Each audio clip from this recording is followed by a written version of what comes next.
Hello dear students, welcome to the second semester. This is our first session.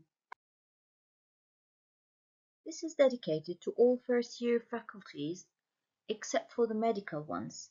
This is the second semester. We'll be covering units 5, 6 and 7. Each unit is divided into 3 parts, A, B and C. This course covers grammar, reading, vocabulary and controlled writing.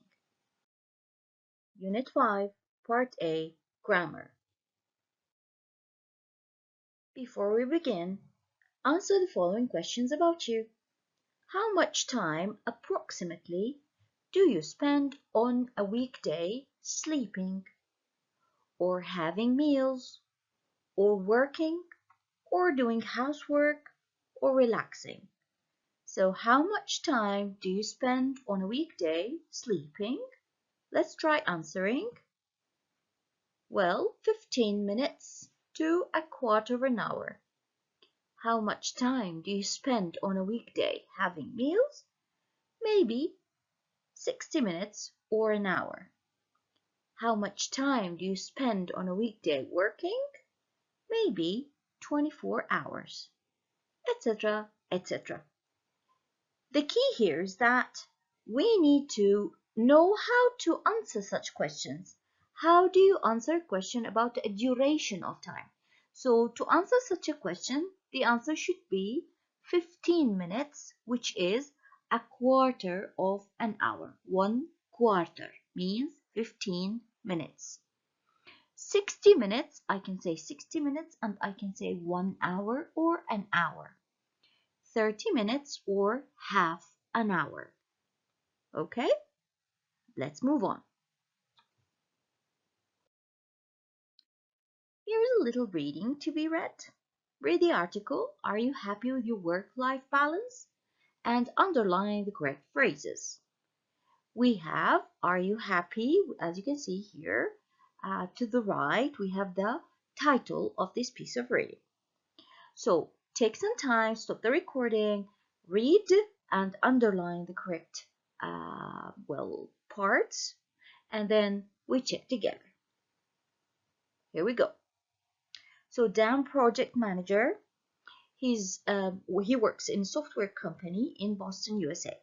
He says, I'm not happy with my work-life balance at all. I work at least 50 to 60 hours a week. 50 or 60 hours a week. So I don't have any time at all. Now we don't say I don't have no time because don't is negative. We use any. I don't have any time at all for myself to see my children. I communicate with my wife by leaving messages on the fridge. We hardly ever see each other because we work different hours and I never have time to see my friends or keep fit. Also, I eat very badly because my lunch hour, about 10 minutes, isn't, now, do we say enough long or long enough? Actually, it is long enough. So, isn't long enough for me to have a proper meal. Okay, I earn, now what do I say? I earn a lot of money. We don't say a lot of money, we say a lot of money, but I don't have, look at this, but I don't have enough time. Is it worth it? Now here's a second text. This is Emily. She's a lawyer from Paris, France. I didn't used to have, now do I say much time or many time? Much time for anything because I was working too many hours, 45 or more a week. But then here in France, the government decided that people should only work 34 hours a week. Nowadays, I have, well, we say too many hours, okay? Nowadays, I have plenty of time for myself. I play tennis 2 evenings a week and I finish work at lunchtime on Friday, so I can have long weekends. I am much happier. I think when you have time to enjoy your personal life, you work much better. Here's the third text. He says, yes, I am happy with it because I have chosen a lifestyle that I like and that gives me quite a lot of free time. But my father, on the other hand, works more than 70 hours a week for a car company, which I think is madness. Lots of Japanese people do the same. There's an expression in Japanese which means dying because you work too hard. A lot of people in Japan get ill or die because they work too much. I think my generation is different. We don't want our lives to be ruled by work. I work a few hours a day in a store that gives me enough money to live. I spend the rest of my time seeing my friends and playing baseball. Now, throughout the texts, you could have seen that we were talking about quantifiers. We were talking about large quantities. They have a lot of money. She has lots of friends. She eats a lot. There aren't many cafes near here. Do you watch much TV?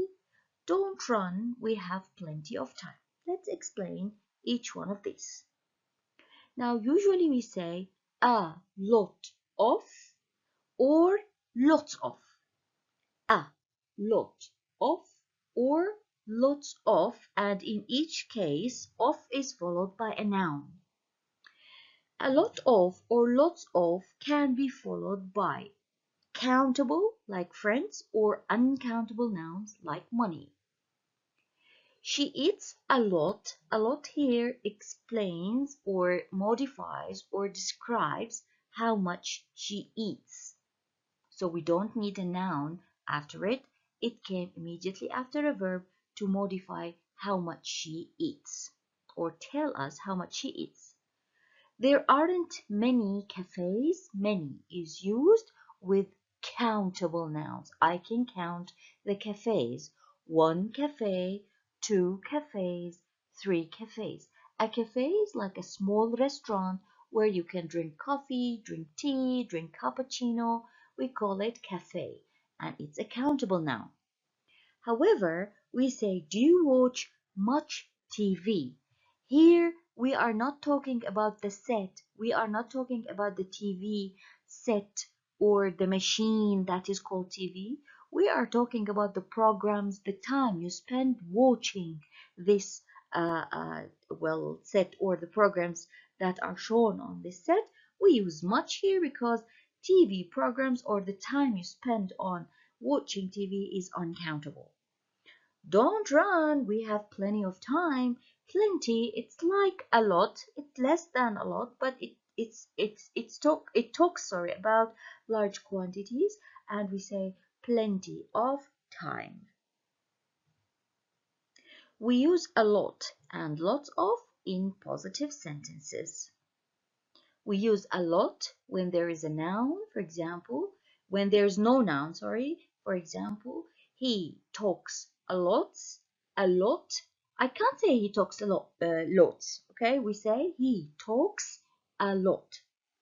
So when there's no noun, we use a lot. We don't use lots, okay? Much and many are normally used in negative sentences and in questions, but a lot of can also be used instead of much and many. Use plenty of in positive sentences to mean as much as we need or more than, a bit more than what we need.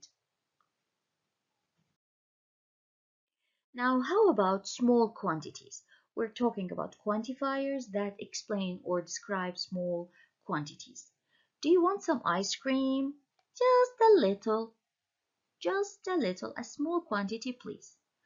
So, we're talking about ice cream.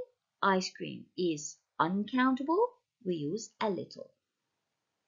The town only has a few cinemas. A few, it means little quantity. We use it with a countable noun. And if we have a countable noun after a few, we need to put it in the plural, like cinemas. Okay? A few cinemas. It's like 3 cinemas maybe. This is the meaning of a few. Hurry up, we have very little time. Time is uncountable, we use little with it. We say very little, it means it's a very small quantity, not enough. I have very few close friends. This means I have only 2 maybe or 3 ones that are really close to me. We use little with uncountable nouns. We use few with plural countable nouns. Make sure that few is followed by plural because it means more than one.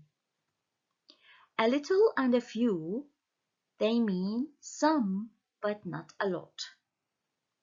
They are some but not a lot. Maybe enough but not a lot.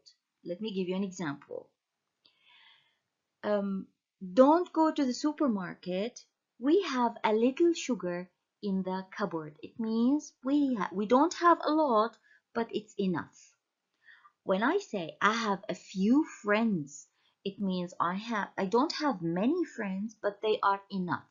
It's not negative. When I say a little or a few, it's not negative.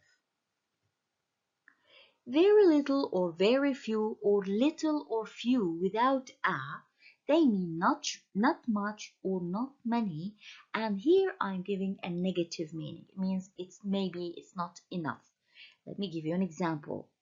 I only have few friends, it means I need more. When I say I only have little time, it means I need more time, okay? It's not enough. Please take a look at this table. It's divided into 2 parts. The first part says more than you need or want, and the second part says less than you need or want. So it's either more than what I need or less than what I need, so I need more. In the more than you need or want, I don't like the city, it's too big, I want a smaller city. This is the meaning of it. There's too much traffic, it means it's crowded and we want less traffic in the area. There are too many tourists, it means it's a touristy kind of place, a lot of tourists, too noisy, so we need less tourists in the area, it's too crowded. Now look at the right column. It says less than you need or want. It means there aren't enough. Well, an example, there aren't enough parks. We need more parks. This is the meaning. The buses aren't frequent enough. We want more buses running more frequently. So we use too plus adjective. We use too much, uncountable nouns, too many, uncountable nouns. Yes, and we use enough before a noun but after an adjective. Now underline the correct answer and tick if both answers are possible.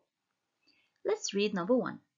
I think this restaurant is too expensive or too much expensive. We have too expensive. This is the correct answer. Too and adjective. Number 2. There are too many people in my salsa class. Too many people. We use many because people is a countable noun and much is used with uncountable noun. In number 2 we have people and it's countable, so we use many. Too many people. Nobody likes him. He has very little or very few friends. I look at the word friends. This is the one I'm counting and I'm seeing the quantity of it. Is it a big quantity or small quantity? It's small quantity. Is it countable or uncountable? It's countable, so we use few. Very few friends. Number 4, we have had a lot of and lots of. Remember, we can use both of them together if they are followed by an adjective. There aren't enough car parks or there aren't car parks enough. Actually, it's enough car parks. I have no time or I don't have any time. Actually, both of them are correct expressions. He works a lot and he works much. Actually, it's he works a lot, at least 10 hours a day. We agreed earlier that much is more frequent with negative and question, and this one is positive. Number 4, Do you speak French? Yes, a little, of course, because French is uncountable. I don't have, now notice we have negative here, so we say, I don't have any time for myself. Here's another activity. Right or wrong, correct the wrong ones. So if it's correct, put a tick. If it's wrong, cross and correct it. She drives too much fast. Actually, we have to say too fast because too much or too fast. Too, adjective or too much. Number 2, slow down. We have plenty time. There's something wrong here. We have to say plenty of time. We have too many work. What? Many is used with countable nouns and work is uncountable. So too many is wrong. We say a lot of work or lots of work. I think I made a few mistakes is correct. He isn't enough old. Actually, it should be old enough. We can't go tomorrow. We are too busy. Correct. We have very little time. Correct. How many eggs are there? We don't say any because it's not negative and it's not question. We say none. It means we don't have any eggs. Number 9, he has retired, so he has much free time. We don't say much with and many with positive and with positive sentences. We prefer a lot of or lots of with positive ones. Let's use much and many with negative sentences. And this is the end of this exercise. Let's move on. This is Unit 5, Part A. We are moving to another piece of reading with a lot of vocabulary. Let's begin. Read the leaflet and match the verbs with their meanings. A leaflet is like what you can see now on this slide on the top right corner. We promise to increase teachers' salaries, reduce unemployment, promote national products abroad, etc., etc. This is called a leaflet. It's printed on pieces of paper and it's spread. They give it to people all around so that people can read this. So read the leaflet and match the verbs with their meanings. Which verb, increase, reduce, promote, encourage, protect, or ban, means from 1 to 6? Let's see. Now, increase teachers' salaries. We are talking about the money that the teachers get at the end of the month or at the end of a week, at the end of their job. Reduce unemployment. We are talking about unemployment, which means the number of people who do not work or don't have a job.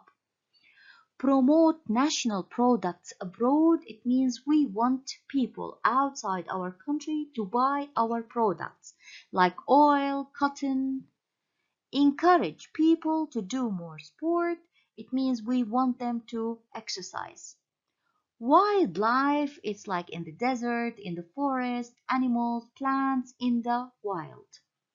Ban smoking in streets and parks. It means we have to do something about people smoking in the streets and parks. Now take some time to stop this and try to think how to fill in the spaces from 1 to 6 with those verbs that are highlighted in gray on the top right corner. So which verb means influence somebody in a positive way? Actually, it's encourage. I encourage my children to do sport. I influence them and I push them to do sport. Number 2, increase, which means to make something bigger, increase salaries. The boss is going to increase my salary. Number 3, ban. Ban means to say something is not allowed, not permitted. You can't do that. It's banned. For example, we want to ban smoking everywhere, so you can't smoke anywhere. Number 4, promote. Promote is a verb which means to help something to happen or develop, to help something become better. So the meeting helped to promote better relations. Number 5. Decrease, it means to make something smaller. It's the opposite of increase. Decrease the noise, it means make something quiet, less noisy. Decrease the number of cars, it means make the number of cars less. Number 6, protect. To protect something is to defend somebody or something, or to keep them safe. So to defend them and to keep them safe. Protect the environment, it means keep the environment clean.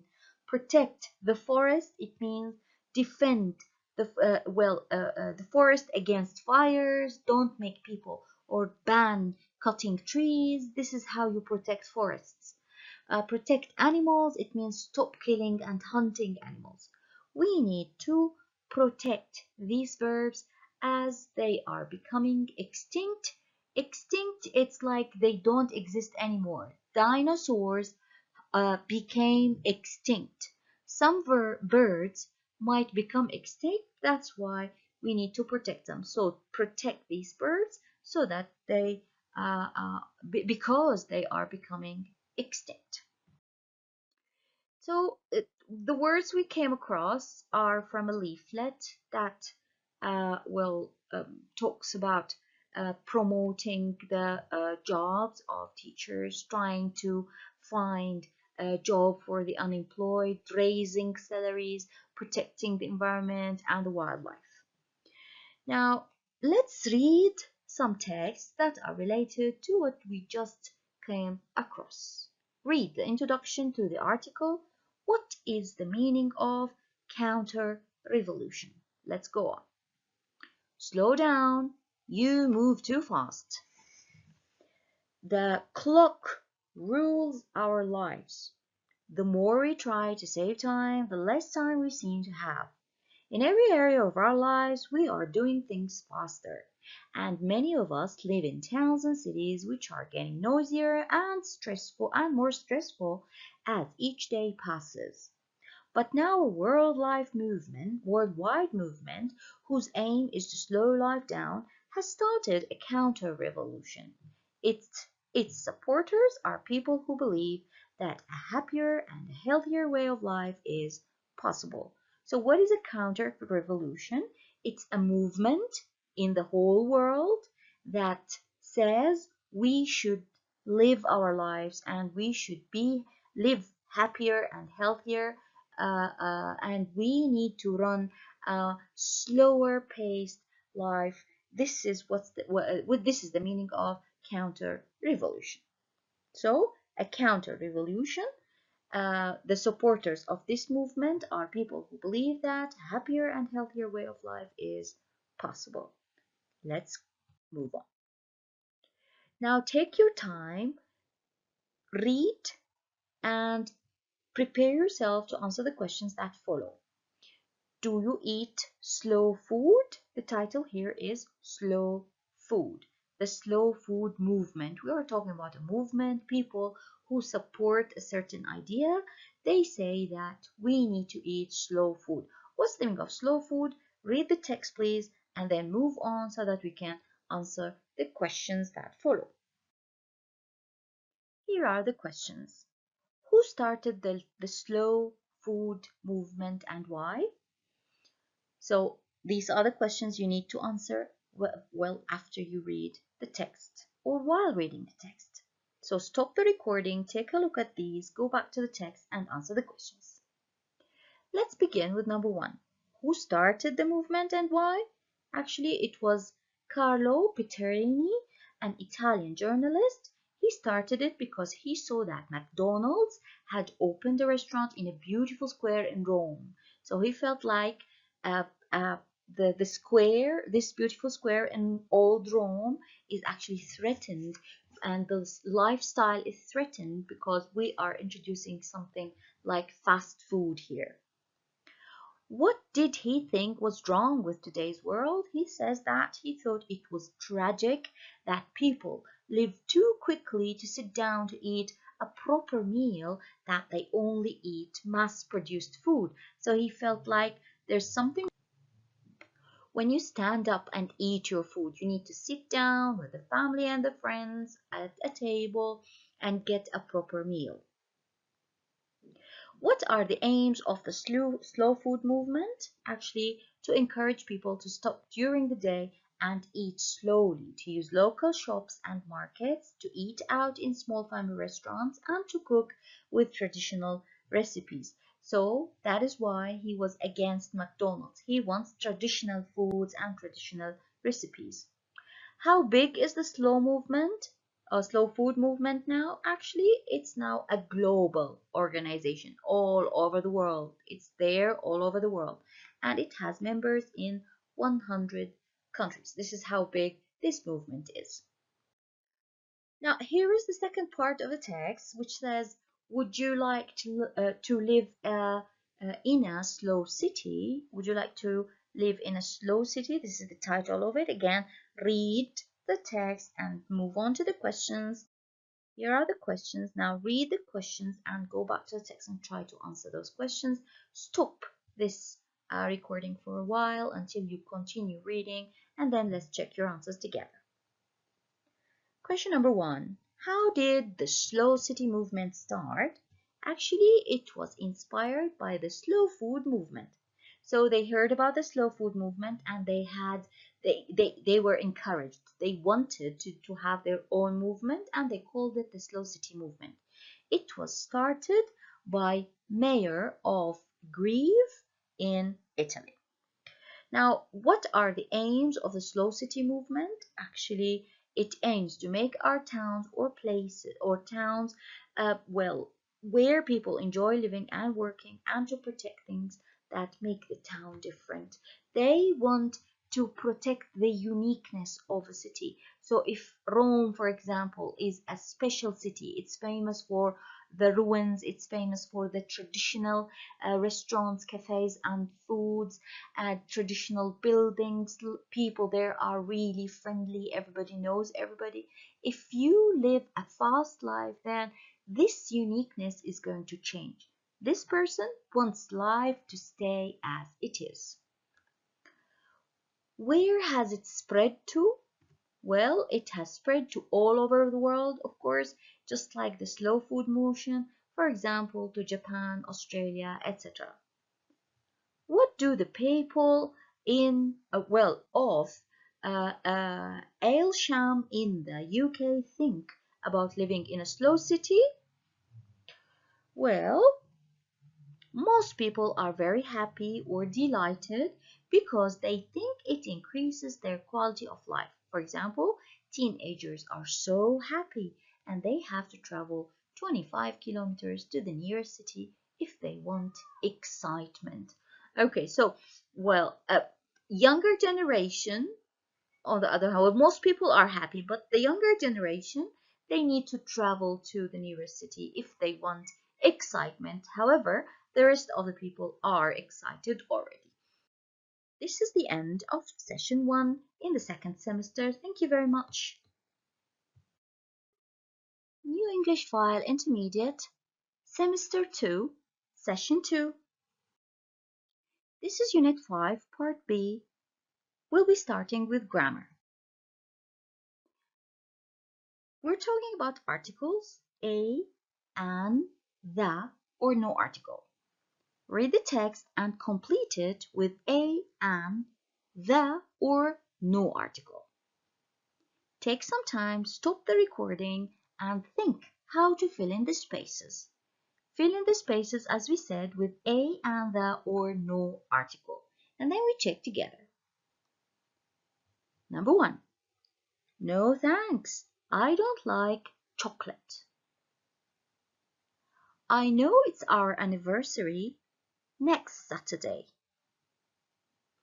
Let's stay in and watch the cup final on TV. There's only one cup final. I want to buy a new car. I really like the new BMW. It's got fuel injector and does 180 kilometers an hour. I'm glad you like beer. I love men with fat stomachs. I find them really attractive. Don't worry, I wasn't expecting a present. I don't like presents anyway. Now, if you just think about why we used a, the, an, or we used no article in the previous activity, you come up with a rule. Let's take a look. We use a, an with singular countable nouns. The first time you mention a thing or a person, for example, I saw an old man with a dog. This is the first time I tell you about the dog and about the old man as well. Also, we use a or an when you say that something, what something is. So, I am a teacher. You are a student. This is an apple. That is a chair. It is a nice house. When you say that what somebody does, so it's a job or a profession, like I said, I'm a teacher, she's a lawyer. Also, we use a or an with exclamations. Exclamation, notice this is a mark of exclamation. And we use it with what? For example, what an awful day. What a wonderful day. A day here. We use it with what a or what an and exclamation. In expressions like a week, a month, a year, so 3 times a week, for example. Now we use the when we talk about something we have already mentioned earlier. Remember when I told you about the old man and the dog? So I saw an old man with a dog and the dog was barking. First time you mention the dog, I say a dog. Second time we say the dog. Third time we say the dog. The end of time we say the dog as well. We also use the when there is only one of something, like the World Cup. The moon goes around the sun. There's only one moon and one sun in our solar system. We use the when it's clear that what you are referring to. He opened the door. We know which door he's talking about. It's not any door. It's the door of this room. We use the with places in a town like the cinema, the theater. I'm going to the cinema. It's a known place in a city. We use the with superlatives like the most, the happiest, the best. Okay? It's the best restaurant in town. We don't use the when you are speaking in general with plural and with uncountable nouns. For example, women talk more than men. I'm talking about all men, all women, so I'm talking in general, not a specific man or woman. Love is more important than money. I'm saying that, well, love in general as an abstract idea is more important than money, and I'm talking about any money. Notice that women and men are countable and plural. Love and money are uncountable. With some nouns also we don't use the with some nouns like home, work, school, or church after at, to, from. So I'm at home, I'm at work, I'm at school, I'm at church. I'm going home. We don't say to home. I say I'm going home, I'm going to work, I'm going to school, I'm going to church. I'm coming back from home, come back from work, come back from school, come back from church. So after those particles, I mean at, to, the, from, and before those nouns we don't use the. Where's she? She's at home, and I get back from work. Now we don't use the before meals, before days, and before months. By meals I mean breakfast, dinner, supper, And by days, I mean, of course, meals, lunch also is included. By days, I mean from Saturday to Friday, and by months, I mean from January to December. So, for example, I never have breakfast on Sunday. So, breakfast is a meal and Sunday is a day. Now, we don't use the before the following expressions like next, last days, next week, last days, last week, etc. For example, see you next Friday. We don't say the next Friday or next the Friday. That is not used here. We have next, so there's no need for that.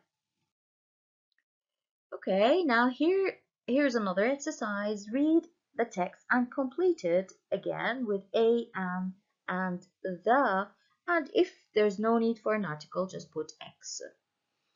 Here we're talking about 5 things you don't usually hear a man say to a woman. So 5 things you don't usually hear a man say to a woman. Let's see what they are. Number 1, I see Brad Pitt has a new film out. I'm talking about one film being out and not a specific one, it's in general. Would you like to go to the cinema? It's a known place in town. Would you like to go to the cinema tonight and see it? Number 2, I am completely lost, so I'll stop and ask. Wala the. It's actually the woman over there for directions. I'm saying the woman because I'm talking about a specific woman, and you and I know which woman. Number 3, I thought the sheets needed changing. Sheets are, we cover the bed with sheets. So I thought the sheets needed changing, so I put them in the washing machine. There is one washing machine in the house, so we know what we're talking about. Number 4, I think the red dress suits you, but take your time. There are lots of other shops we can try, so I'm telling her about one specific dress, which is the red one. I really admire the way you can go to work. Work, we don't use that with work, so to work.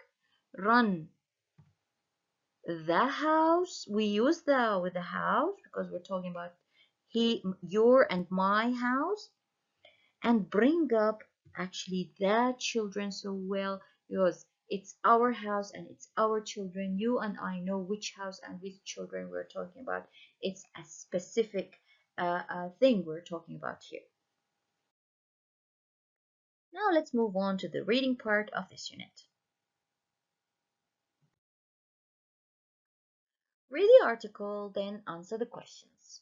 This is a gossip with the girls. Please read, and while reading, notice the highlighted words.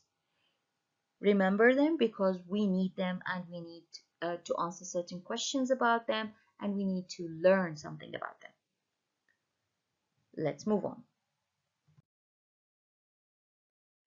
Now, you need to choose A, B, or C to answer the questions. You can answer these questions if you have read the text. If you haven't, please stop the recording for a while, read the question, then go back to the text. While reading, try to find the answer to the questions. Now check your answers. When women talk to each other, they generally talk about many different things, as the text mentions. Men don't talk about as many things as women. In conversation, women change the subject more often than men. At work, if there is a meeting which focuses on one subject, men will probably concentrate better than women. One of the reasons why women talk to each other is to relax. Let's move on. How words work. Remember the expressions I told you to read and understand, try to understand, and keep in mind while reading the text? Well, here we go. They are, however, according to, whereas, on the other hand, and also. Where and when do we use each of them? Now, to compare and contrast two facts or opinions, we say whereas. For example, I like watching series, whereas she likes watching football, for example. So, I like series, she likes football. We are different. I'm comparing and contrasting. To introduce an opinion, well, or an opposite point of view, we use however or on the other hand. There are many advantages for the mobile phone. However, there are many disadvantages.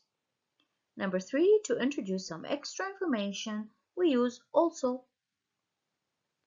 And finally, to explain who says or believes something, we say according to. So according to Einstein, time is relative. Okay, and this is the relativity theory. Let's move on. Now complete these sentences with one of the words or phrases.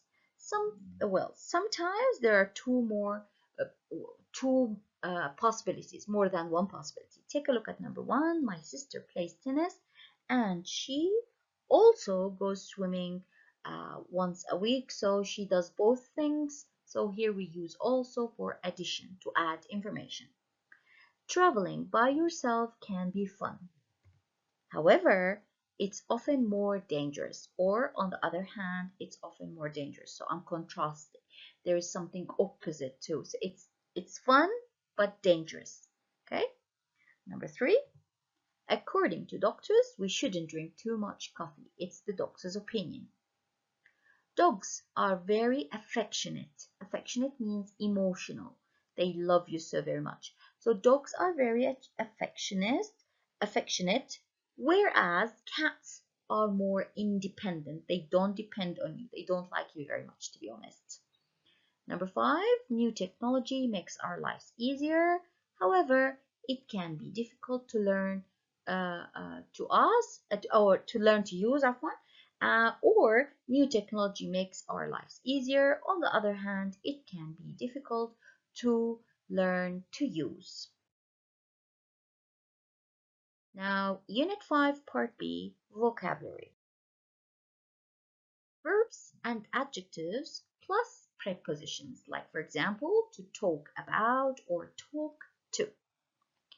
Men think that women always talk about trivial things. We have talk, which is a verb, and about, which is a preposition.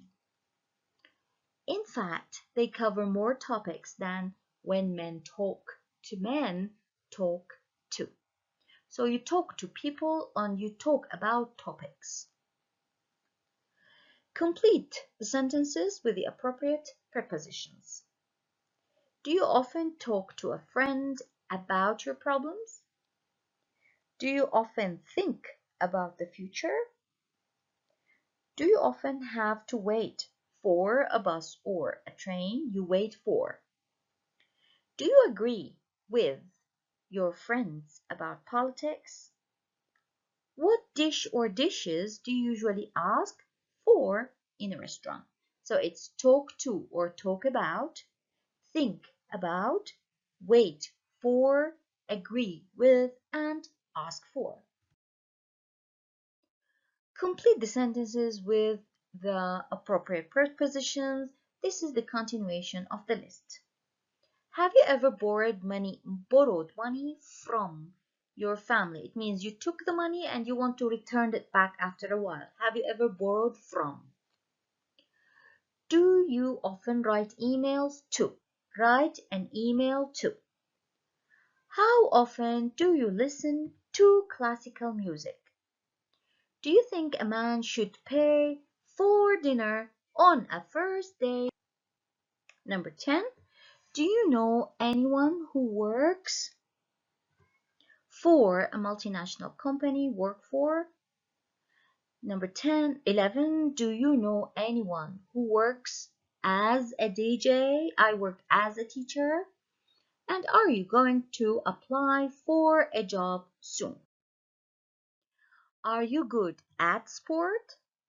Are you bad at remembering birthdays? Are men's hobbies very different from women's hobbies? Different from?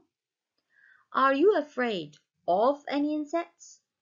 Are you interested in fashion? And are you worried about anything at the moment? Thank you. This is the end of session 2.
New English File, Intermediate, the second semester, Session 6. Unit 6, Part B, Reading. Read the article and try to complete each text with the name of the film and the country where it was made. Use the photos to help you. Have you watched the film? Please read the introduction first and then go through the text, one film at a time.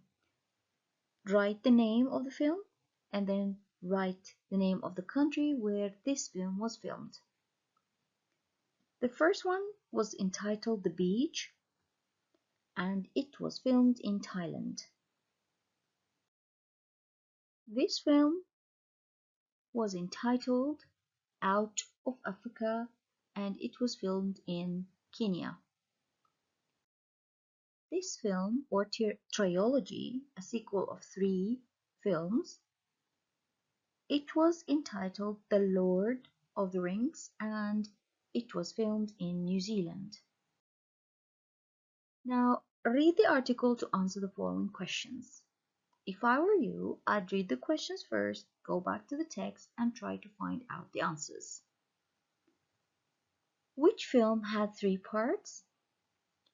The Lord of the Rings. It was a trilogy. Which films were based on a book? Actually, all 3 films were based on a certain book. Which film was set at the beginning of the 20th century? It's Out of Africa. Which film was set in a place where later there was a natural disaster? The Beach. Which film was filmed in a wildlife park? Out of Africa. Which film didn't win an Oscar? The Beach didn't win an Oscar. Which film was a romantic film? It's Out of Africa. Which film was directed by a man born in the country where the film was made? It's The Lord of the Rings. The director was born in New Zealand. Grammar. We'll be talking about the passive voice. Be plus verb 3, or we call it past participle. Read about the beach again. Underline the example of the present passive, the past passive, and the present perfect passive. How do you form the passive? Let's take a look. Present simple passive, for example, it is based on a best-selling book. Is based. Be verb 3. Past simple passive, it was directed by the British director Danny Boyle. Was directed. Verb to be, verb 3. The film was shot on the island of Vifile. The film was shot, verb to be and past participle. Most of the hotels were destroyed in 2004 by the tsunami. Were destroyed, verb to be, verb 3. Present perfect simple passive, for example, they have now been rebuilt. Have been rebuilt. Been rebuilt. It's verb to be, verb 3. The passive is formed with the verb be in the appropriate tense and the past participle. Verb to be in the appropriate tense, we mean by that is, are for the present simple, was, were for simple past, been for the perfect tenses, be after modals, and being in the continuous form. Look at the active sentences in the chart below and underline the verbs. What tense are they? Complete the chart then with the passive verbs. The films inspire people to travel. Inspire is the verb. Make it passive. are inspired. So people are inspired. We use the object, we bring it to the beginning, it becomes the new subject. We put verb to be, which is suitable for the tense, and in this case it's simple present, so I need is, or are. I choose are because people is a plural noun, so people are. And then we put inspire in the past participle form, which is inspired. Sydney Pollock, directed Out of Africa. Out of Africa was directed by Sydney Pollock. So, in the first sentence, inspire is the verb, are inspired is the passive form. Directed, was directed. They are making the film on location. The film is being made on location. So we use verb to be and verb 3. We put is here because the film needs is. It's present continuous. We bring the first part of the verb, which is. Then we bring one of the forms of verb to be suitable for the tense, which is being in this case. And then we put the verb in the past participle, which is made, is being made. They will release the film next year. The film will. What is the form of verb to be suitable here? We said after modals we need be, so will be released. Thousands of fans have visited the country. The country has been visited, so has been visited by thousands of fans. Now read the following sentences. You will find that no matter what the tense is, to make the passive voice we need to bring one of the forms of verb to be and put the main verb in the past participle form. In the present simple, are shot.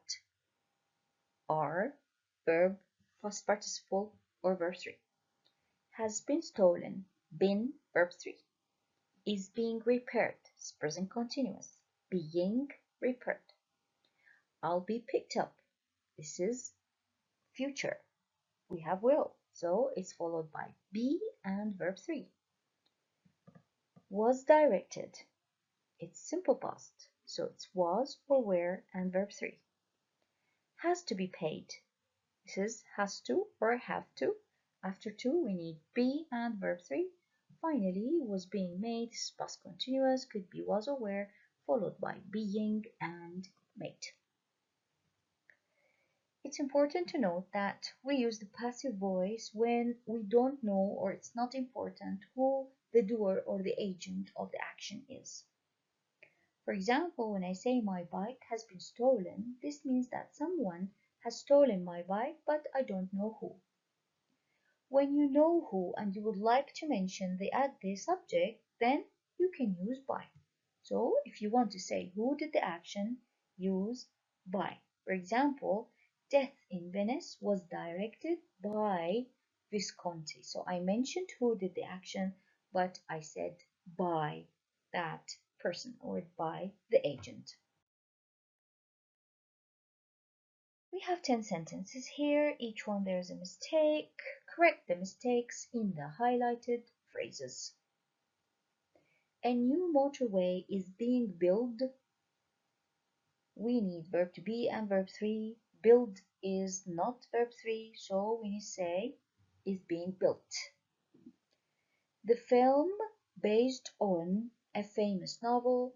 We need verb to be here, so is based on. This program were watched. The program is singular, were is not used with a singular, so was watched. My bag was stolen. I need the past participle of steal, which is stolen, so it was stolen. The Harry Potter books were written for J.K. Rowling. We say by J.K. Rowling, not for, so they were written by. I couldn't send you an email because my computer was repairing. The computer doesn't repair. Someone repairs the computer, so we need the passive voice here. So my computer was being repaired. My computer was being repaired. You will taken. There's no verb to be here with this passive form, so you will be taken is the correct form. Oh no, our flight has been cancelled. No, we have to say has been cancelled. English is spoke in this restaurant. We have to say English is verb 3 and it's spoken is spoken. Seat belts must wear. We need verb to be here. Must be worn. Must be worn. Rewrite the sentences with a passive now. They subtitle a lot of foreign films. Subtitle, it means they write the words of the film in the bottom of the screen. So they subtitle a lot of foreign films. A lot of foreign films are subtitled. Why did we use this form? Because the verb is in the simple present. We use verb to be, or is, or are, and verb 3. Why did we choose are? Because films is a plural noun. We say films are subtitled. Someone threw the letters away by mistake. The letters, now this is simple past, so we need was or were. Letters is plural, so we say were. And verb 3 is thrown, so the letters were thrown away by mistake. Some people are painting my house. My house is being painted. This is present continuous. We use is here because my house is singular. They have sold all the tickets for the concert. This is present perfect, so we need have or has been and verb 3. All tickets for the concert, this is plural, so we say have been sold. They will play the match tomorrow. The match will, and verb to be, we need be, and play in the past participle is played. The match will be played tomorrow. Somebody must pay this bill tomorrow. This bill must be paid tomorrow. Let's move to vocabulary. Vocabulary in the Shinnet is related to the cinema. Try to remember the words or phrases from reading which mean the music from a film. Music from a film is called the soundtrack, and the director or the director is the person who makes a film. The cast are all the actors in a film. The film crew are all the people who make a film. On location, filmed in the real place, not in a studio. Location, on location means the film was filmed in a real place, like Lord of the Rings was filmed in real places, in natural areas in New Zealand. 6. The screen is the part of a cinema or the TV where the image appears. Kinds of films. Match the films and the film types. What type is each film represented in the pictures? The second one is an action film. It's Indiana Jones. It's an action film. 6 is a comedy. It's Laurel and Hardy. This is a comedy. Number 4 is a horror film. I think this has to do with some kind of vampires. Number 3 is a musical where there's a lot of dancing and singing throughout the film. Number 7 is a science fiction. It speaks about people in space and aliens. Number 5 is a thriller, A thriller is a movie where we have a crime. And number one is a Western. It speaks about the West of America and cowboys. Match the words and their definitions. Read the list and then fill in the spaces from 1 to 12. Cast all the people who act in a film. Main actors and sub-main actors or extras. A star is the most important actor or actress in a film. It's like Russell Crowe is the star in Gladiator. Director is the person who makes a film. Soundtrack is the music of a film. You hear the soundtrack throughout the movie from beginning to end. The plot is the story of a film. A scene is a part of a film happening in one place. The audience, it's us, it's the people who watch the film in a cinema.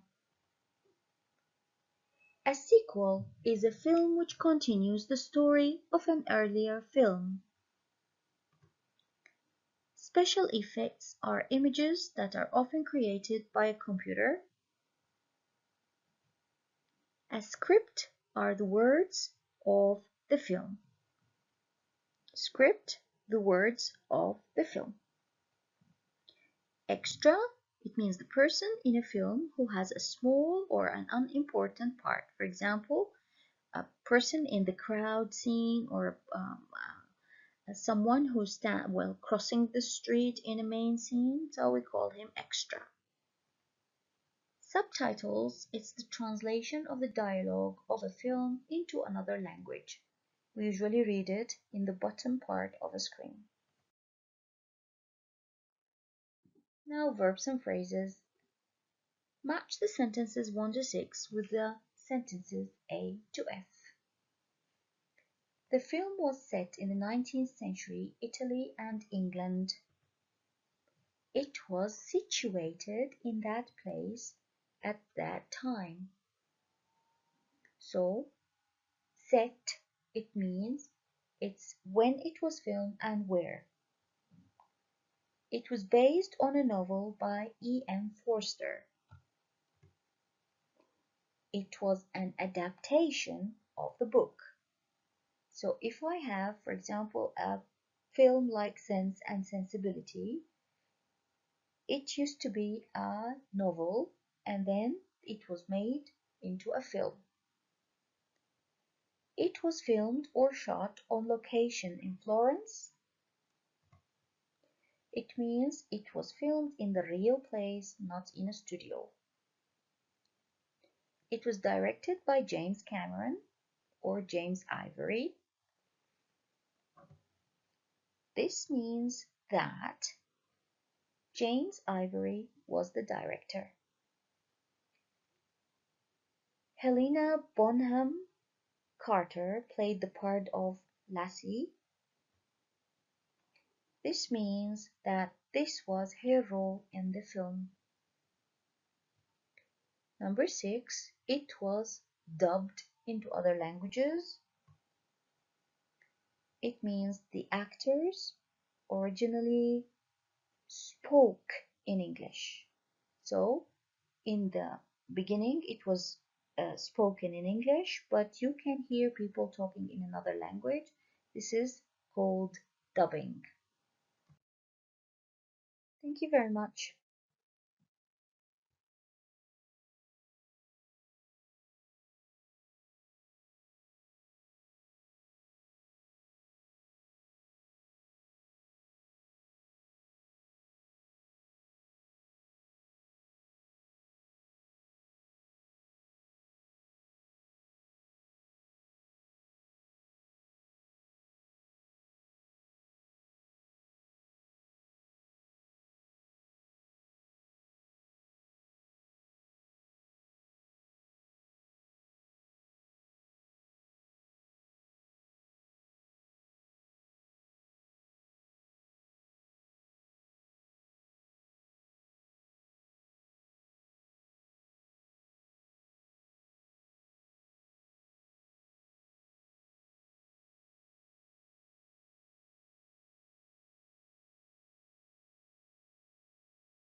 New English File Intermediate, the second semester, Session 8. Unit 6, Writing, Film Review. A film review is a piece of writing that describes a movie, how well it is written, performed, and directed. It speaks about all the cast, stars, extras, and the location, the setting, the plot, how it ends, and the music and how it was directed, and many other things related to the movie. Read the film review, number the paragraph summaries below in order from 1 to 4. Take 2 minutes, read through.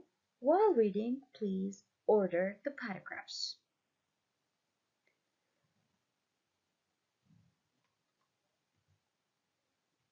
Paragraph 1 is the name of the film and the director, the stars, and any prizes it won.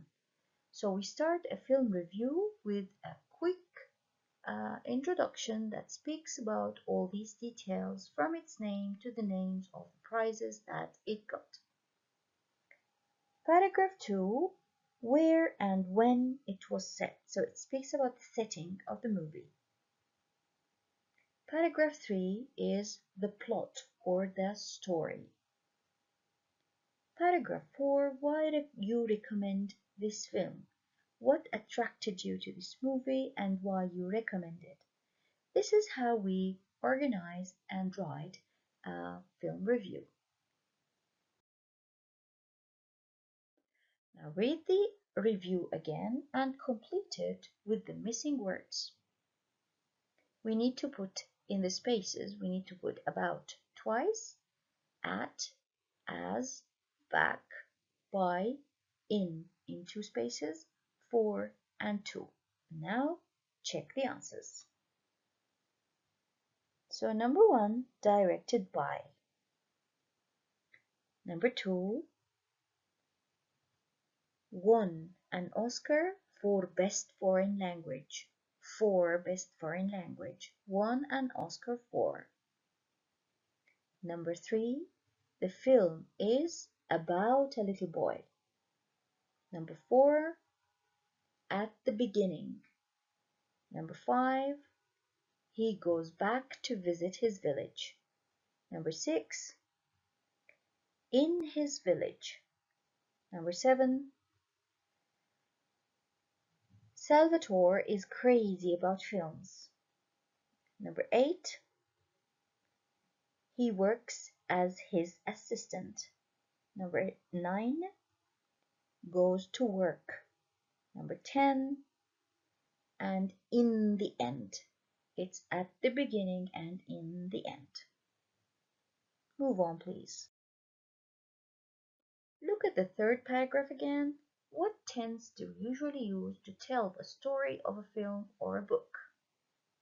We usually use the present tense to tell the plot of a story or a book. We're not talking about a story in the past. We're talking about the story of the film. Use present tense.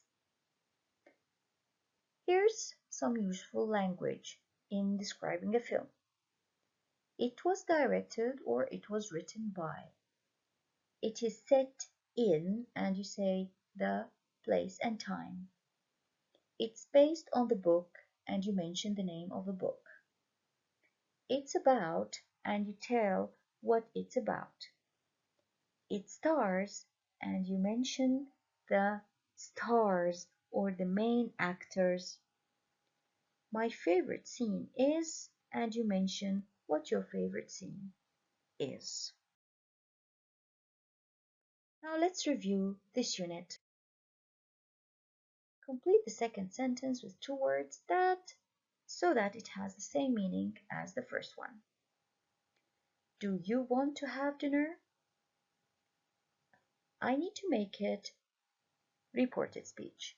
James asked me if I wanted to have dinner. I'll pay, she said. Jacqueline said that she would pay. Where am I? The man asked. The man asked me where I was. The man asked me where I was. Can you open the window, please? My mother asked me to open the window. Don't talk. The teacher told the students not to talk. They made the film in a studio. The film was made in a studio. They're building a new school. A new school is being built. An American company has bought our company, so our company has been bought by an American one. This is passive voice. The man's son goes to my school. That's the man whose son goes to my school. This is a machine. It cuts paper. This is a machine which cuts paper or that cuts paper. Now underline the word that is different. We have bakers, shoe shop, shop window, news agents. It's the shop window. It's a part of a shop. The rest are names of shops. Buy, sales, sell, and pay. Sales is a noun. The rest are verbs. Cast, extras, special effects, and actors. Special effects.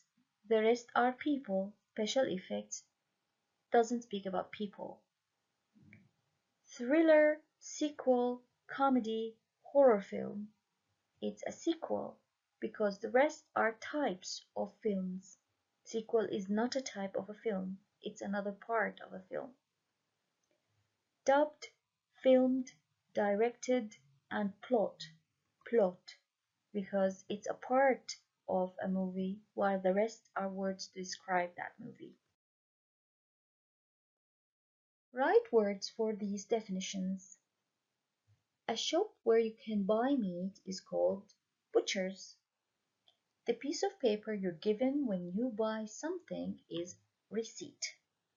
To stand in line in a shop, to queue. A basket on wheels that people use at supermarkets, trolley. The words of a film translated on the screen, subtitles. The music from a film, soundtrack. The people who watch a film in a cinema, audience. Something you buy more cheaply than usual, bargain. Complete with one word. Can I try on these trousers, please? Did you buy your car on credit? People always complain about high prices. If it's broken, take it back to the shop. The film is based on a book. Schindler's List was directed by Spielberg. Les Miserables was set in the 18th century Paris. Can you understand this text? Read it and choose A, B, or C to answer the questions. Take 3 minutes, read through the text, and then answer the questions. Remember to pay extra attention to the highlighted phrases. The writer thinks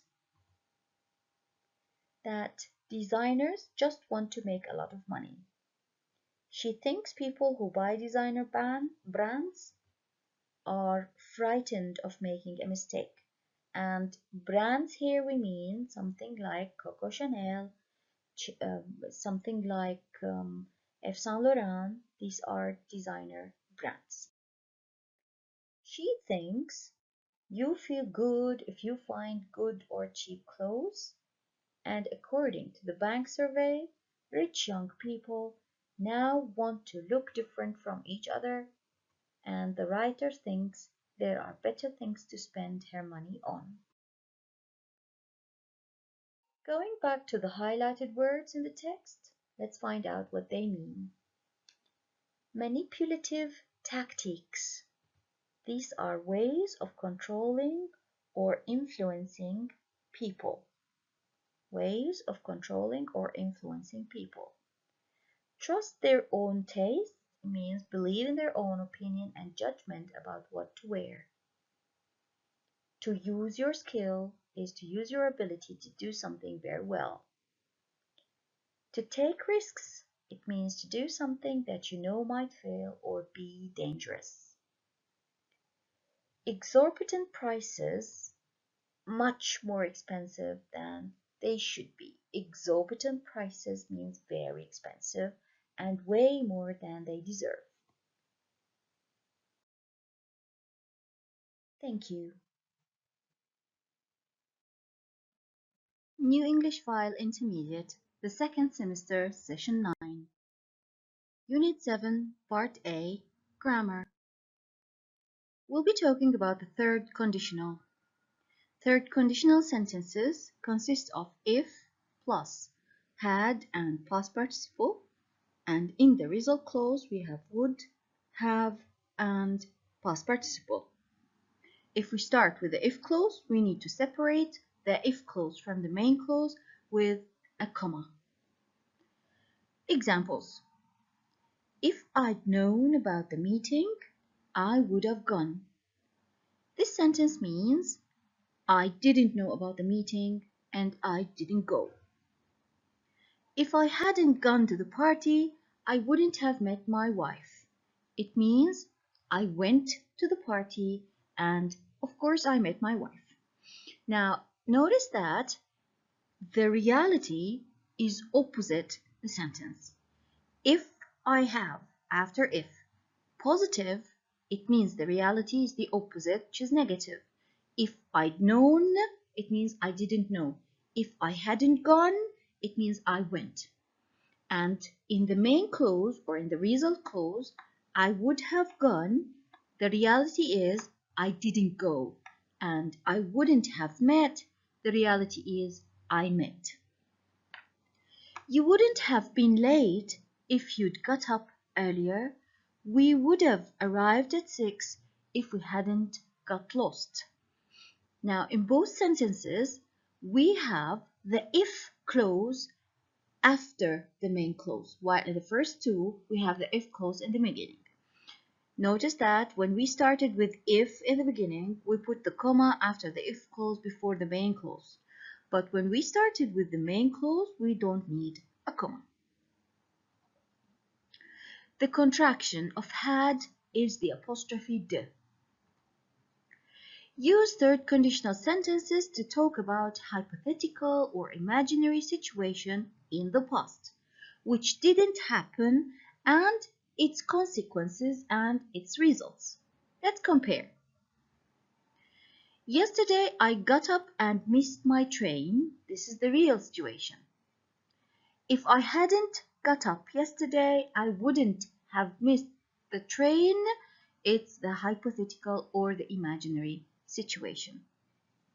It means I got up late and I missed the train or the tram.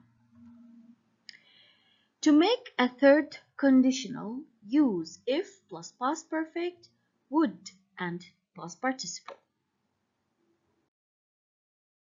Match the phrases. From 1 to 11, we have third conditional sentences. Match the sentences from 1 to 11 to the continuation of them from A to K.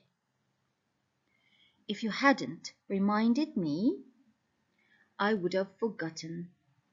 It means you reminded me, that's why I didn't forget. This wouldn't have happened if you had been more careful. It means it happened because you weren't careful. If they hadn't worn their seat belts, they would have been killed. It means they wore their seat belts and that is why they're safe now.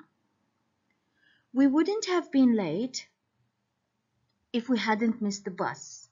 It means we're late because we missed the bus. We would have gone to the beach if it hadn't rained.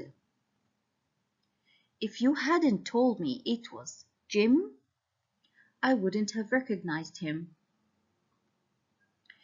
You would have laughed if you'd seen what happened. I wouldn't have bought it if I'd known you didn't like it. It means I bought it because I knew you liked it. If you'd arrived 2 minutes earlier, you would have seen them.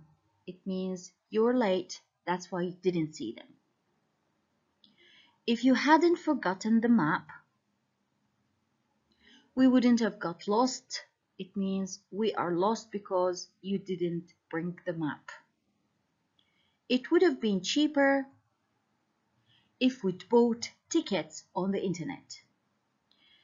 Notice from 1 to 11, some of the sentences started with if, some of the sentences started with the main clause.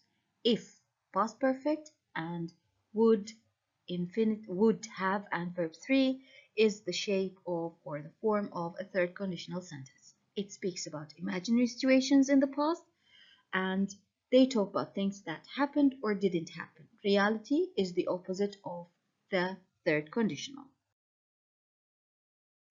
Now complete the third conditional sentences with the correct form of the verbs. We would have won if our best player hadn't been injured. It means we lost because he was injured. If she had known he was so mean, she wouldn't have married him.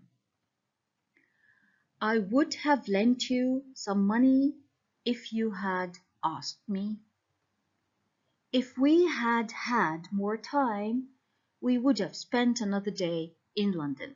Now, the first had is an auxiliary verb. The second had is the past participle of the verb have, which means own, possess. I would have been able to help you if you had told me about it earlier. It means I wasn't able to help you because you didn't tell me. If you had asked me yesterday, I wouldn't have changed my plans. You would have enjoyed the weekend if you had come with us. It means you didn't come, that's why you didn't enjoy the weekend. Unit 7, Part A, Reading. Read the article and match the exercises A to D to the paragraphs 1 to 4. Now on the next page, we have some exercises that this text speak about. So if you don't mind, just go ahead, read the text, and then afterwards you can match the exercises. While reading, you can just write the number of the exercise in the little boxes.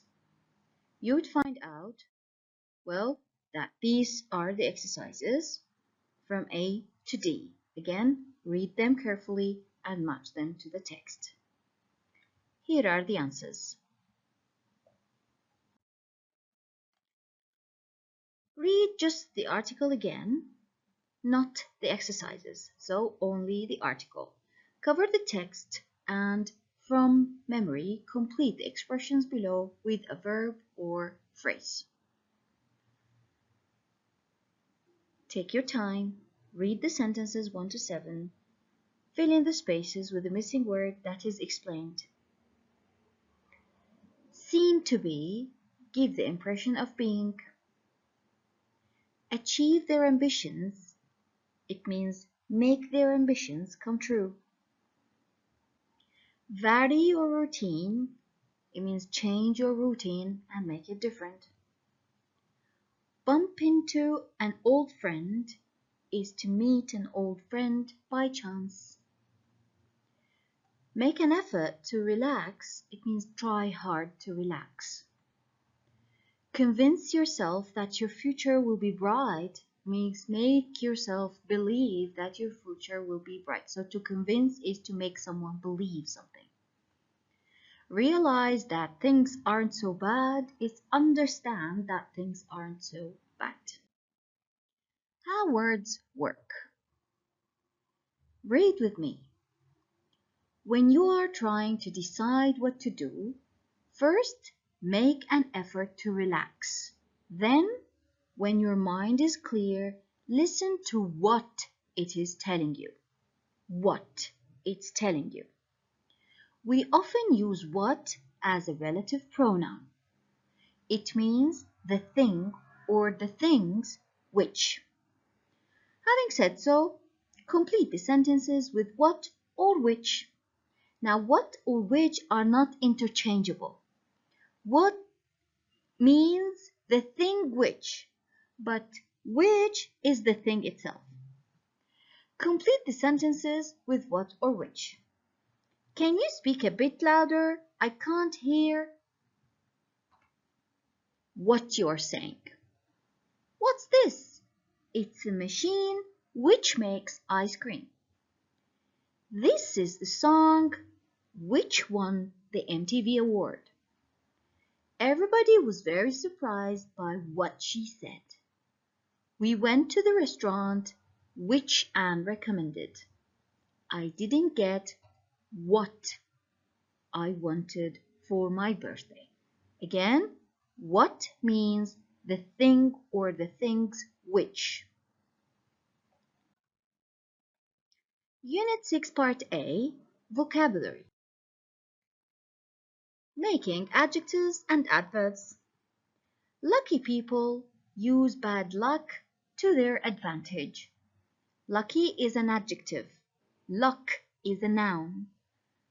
Can you guess what the adverb is? It's luckily. Look at the adjectives and adverbs that can be made from the noun luck in the chart below, then complete the chart accordingly. Now, I answered fortune for you as well. I'd like you to think of comfort, patience, and care. The noun is luck. The adjective is lucky. The adjective, which is the negative adjective, is unlucky. The positive adverb is luckily, and the negative adverb is unluckily. If the noun is fortune, then the adjective, the positive adjective, is fortunate, which means lucky, and the negative adjective is unfortunate, which means unlucky. The positive adverb is fortunately, and the negative adverb is unfortunately. Now let's find out about comfort. The positive adjective from comfort is comfortable, and the negative one is uncomfortable. The positive adverb, comfortably, and the negative adverb, uncomfortably. Patience is the noun, and the positive adjective is patient, while the negative one is impatient. The positive adverb is patiently, and the negative adverb is impatiently. Care is the noun, and the positive adjective is careful, while the negative one is careless.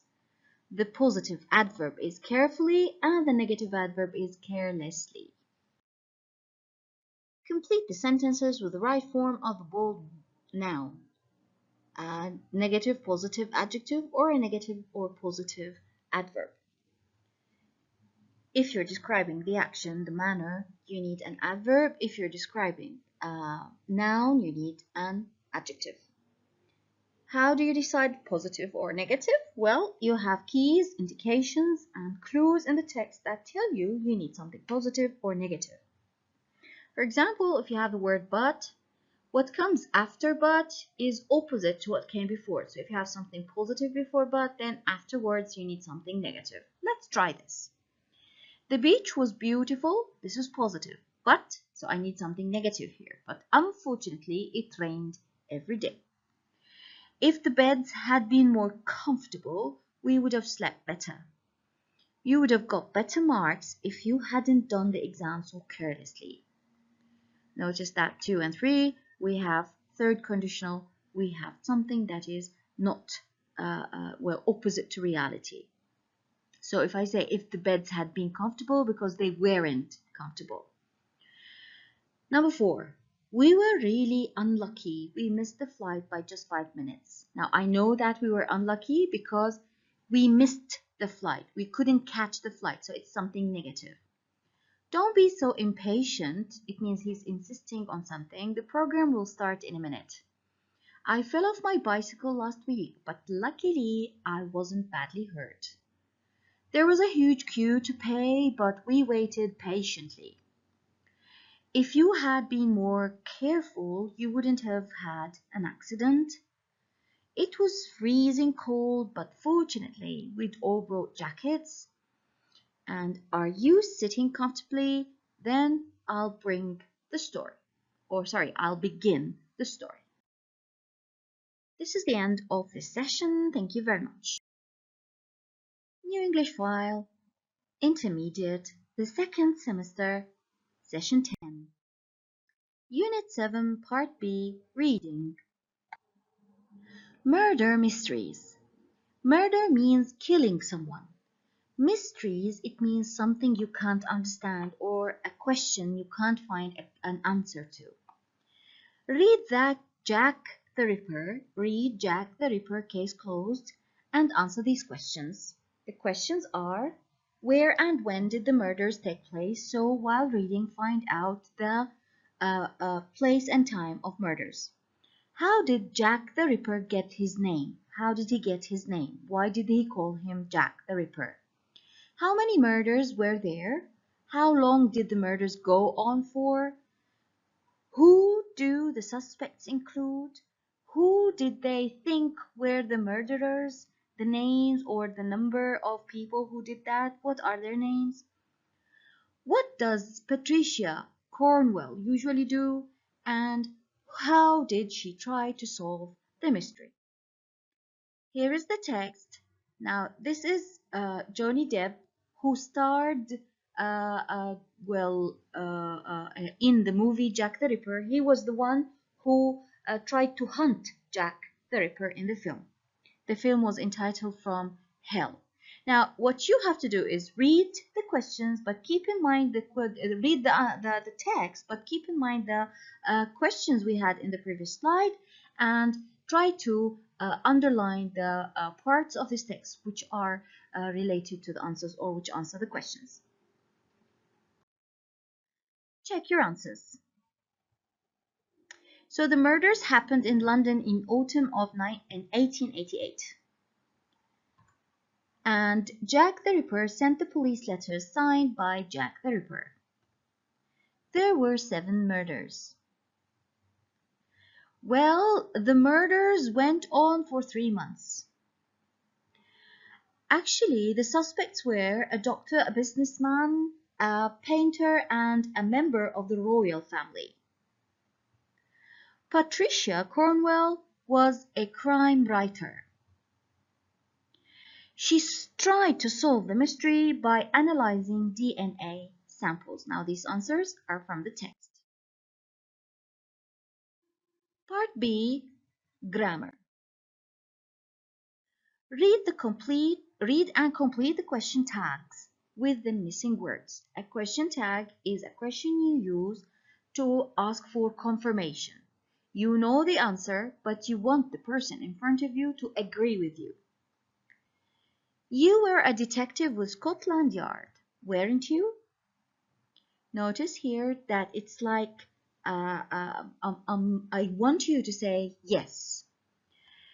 You were a detective. I used were in the question tag. You were, it was positive. In the question tag, it's negative. It's incredible. Now, is the verb, so I use it in the question tag, and it's positive, so it should be negative. So, can you guess? It's incredible, isn't it? Yes. But you don't think she's right. Where's the auxiliary here? It's do. Here it's negative, so use the positive. Don't do you. But you don't think she's right, do you? There has been another recent theory. Has been. So, hasn't. Hasn't there. Hasn't there. If we have a positive verb, then we have a negative tag. It's cold today, isn't it? You are Polish, aren't you? They live in Ankara, don't they? The match finishes at 8, doesn't it? Notice that we bring does here because the verb is simple present. She worked in a bank, didn't she? This is simple past. We've met before, haven't we? You'll be okay, won't you? Won't is will and not, but we always use it in the contracted form in question tags. So won't you? Now negative verb, so we have positive tag. She isn't here today, is she? You aren't happy, are you? They don't smoke, do they? She doesn't eat meat, does she? You didn't like the film, did you? She hasn't been to Rome before, has she? You won't tell anyone, will you? Question tags are often used to check something you already think is true.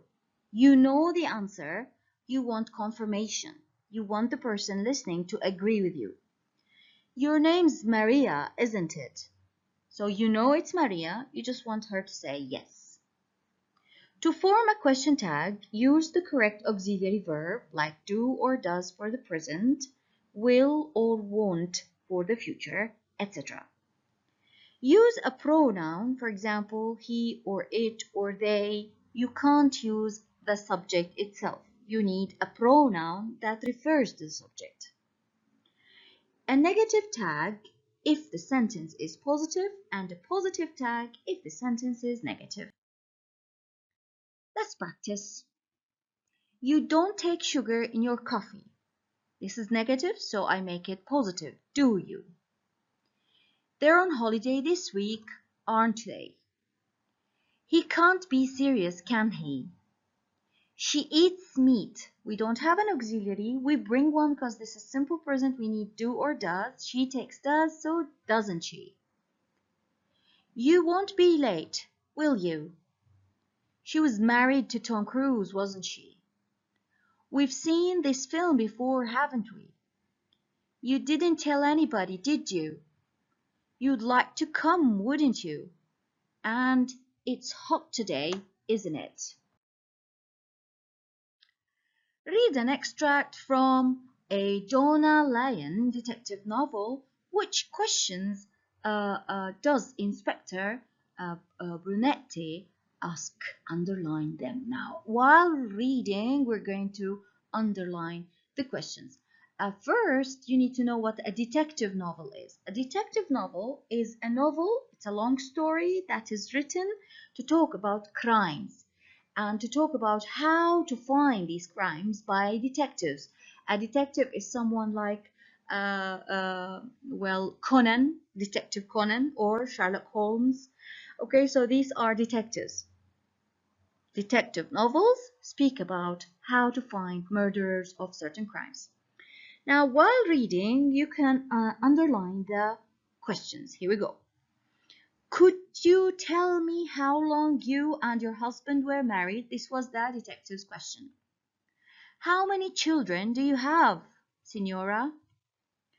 Are they in school in Venice, Signora? Why do you want to know that? Would you say yours was a happy marriage, Signora? Could you tell me if your husband had any particularly close friends or business associates? Other friends, Signora?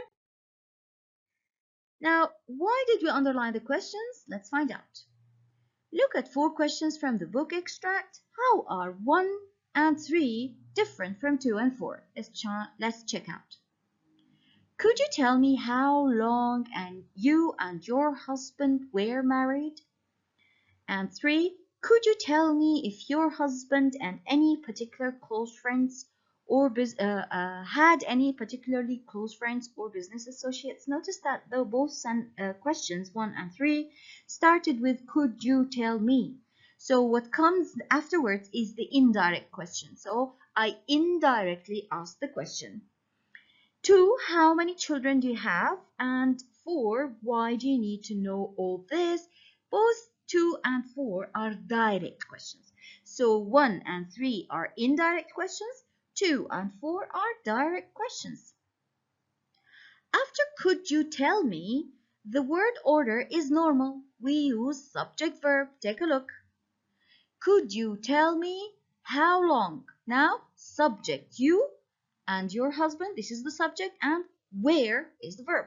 Look at 3. Could you tell me if your husband, this is the subject, if your husband, And so subject, verb, subject, verb. We used if in number 3 because it's a yes, no question. Remember? Direct questions, where is the bank?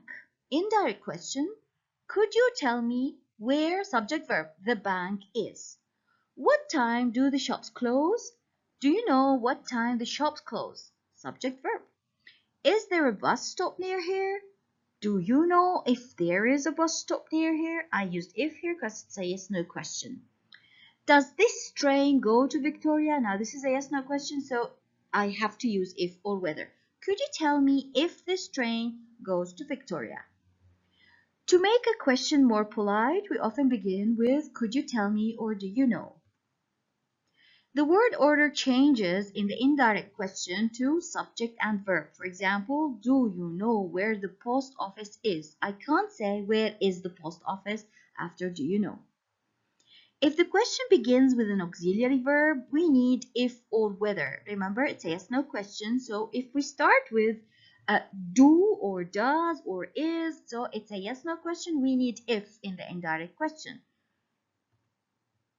We also use this structure after can you remember? So can you remember where he lives? Where, subject, verb. Let's do some practice. Make indirect questions. Notice that the questions from 1 to 10 are direct, where we have question word, auxiliary verb, subject, main verb, rest of the elements, and a question mark.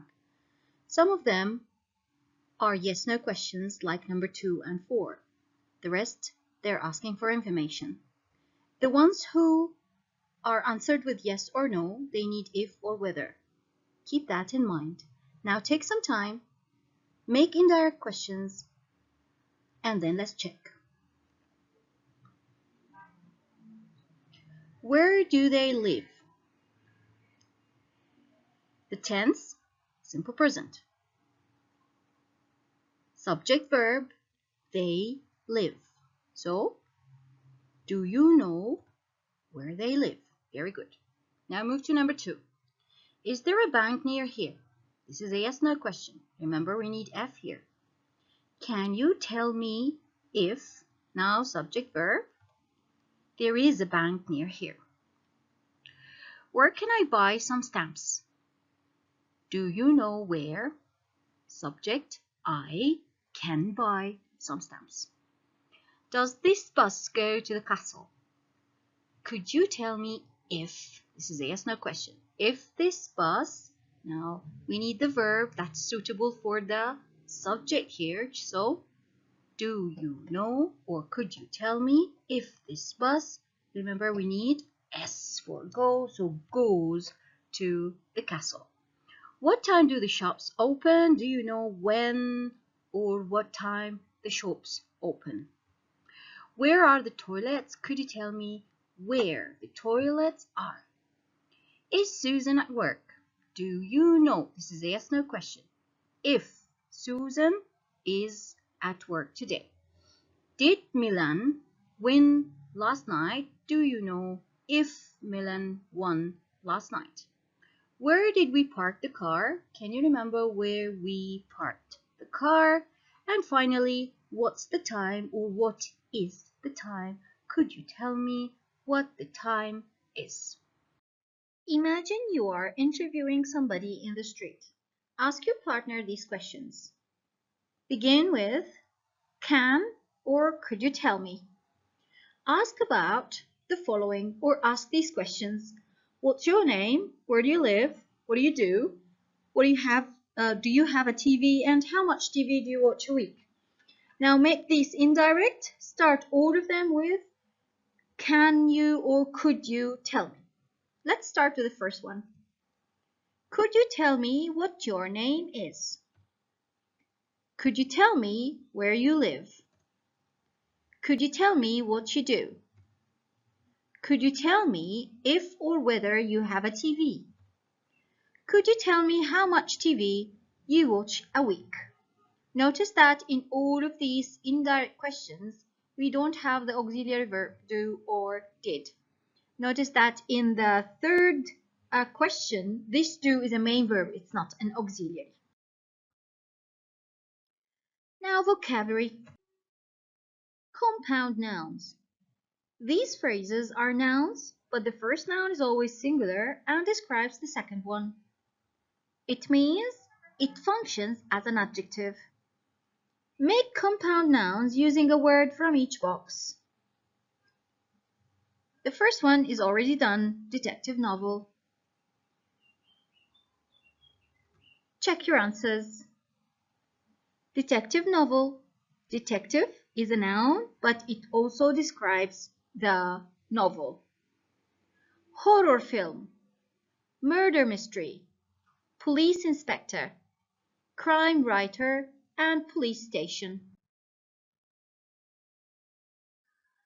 Compound noun race. What do you use to pay for these things or for the things you buy on the internet? You use a credit card. Credit card is a compound noun. Where do you catch a train? A train station or a railway station. What does Steven Spielberg do? He works as a film director. What do you do or what do you call the time of day when trains and buses are full? It's a rush hour.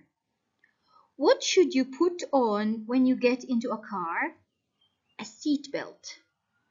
What do you call a big shop that sells everything? A department store. What do you play? Where do you play tennis? In a tennis court. What do you need before you can get on a plane? A boarding pass. What's the opposite of a private school? State school. Where do you buy petrol?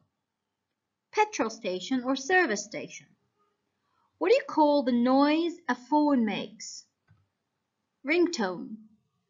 What do you call a long line of cars that can't move? Traffic jam. Thank you. New English File, Intermediate, the second semester, Session 11. Unit 7, Part C, Grammar. Phrasal verbs. How many phrasal verbs can you think of connected with television? First, let's get to know what the meaning of phrasal verb is. We say a phrasal verb when we have a combination between a verb and a particle, a preposition, or an adverb. How many phrasal verbs can you think of connected with television? Take a look. Switch on, switch off, or turn on, turn off. Turn up and turn down. It has to do with the volume. Plug in. It's the opposite of unplug. Switch over and turn over. It means to switch to another channel. Read and fill in the spaces with the following phrasal verbs.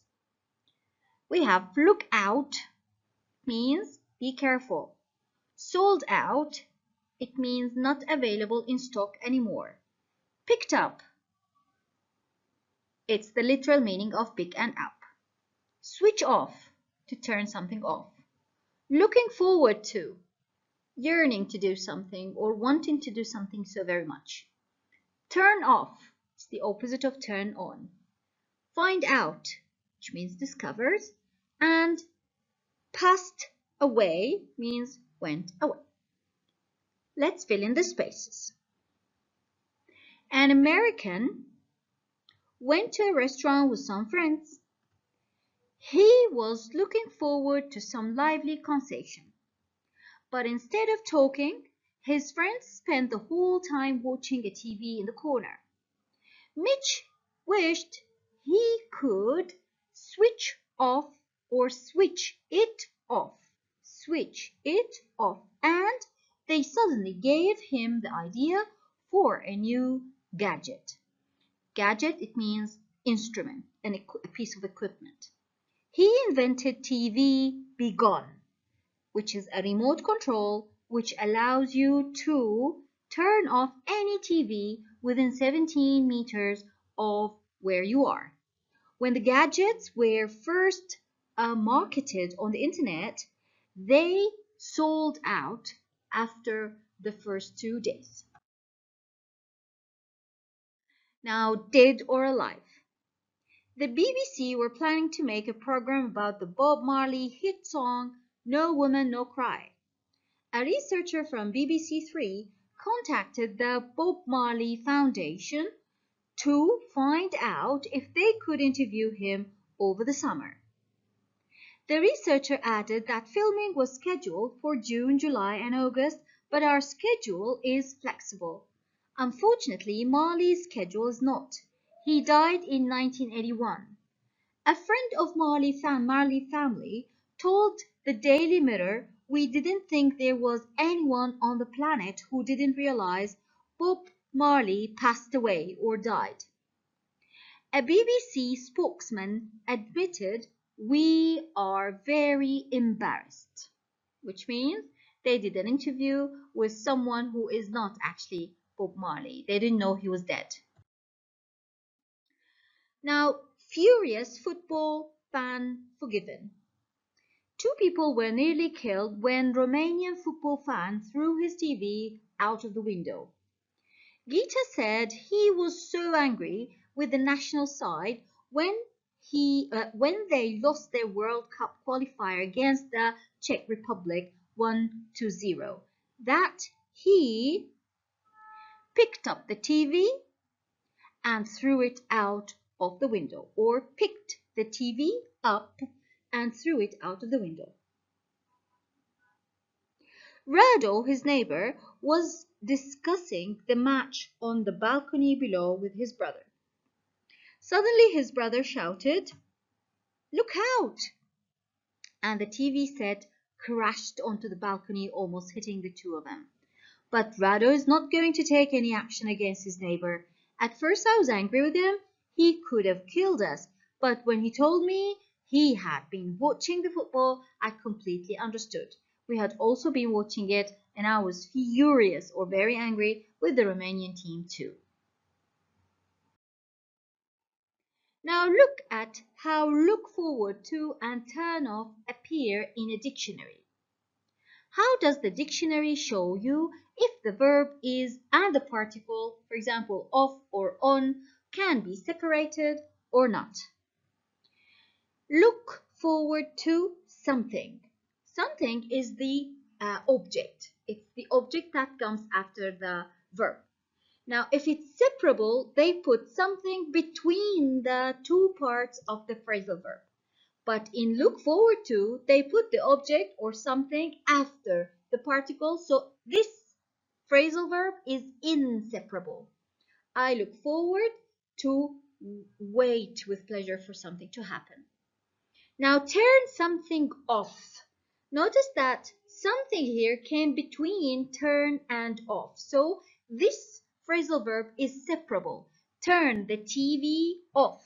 Turn the radio off. Okay, so this one is separable. I can put the object between the verb and the particle. When the abbreviation STH, which means something, goes between the verb and the particle, then the verb and the particle can be separated.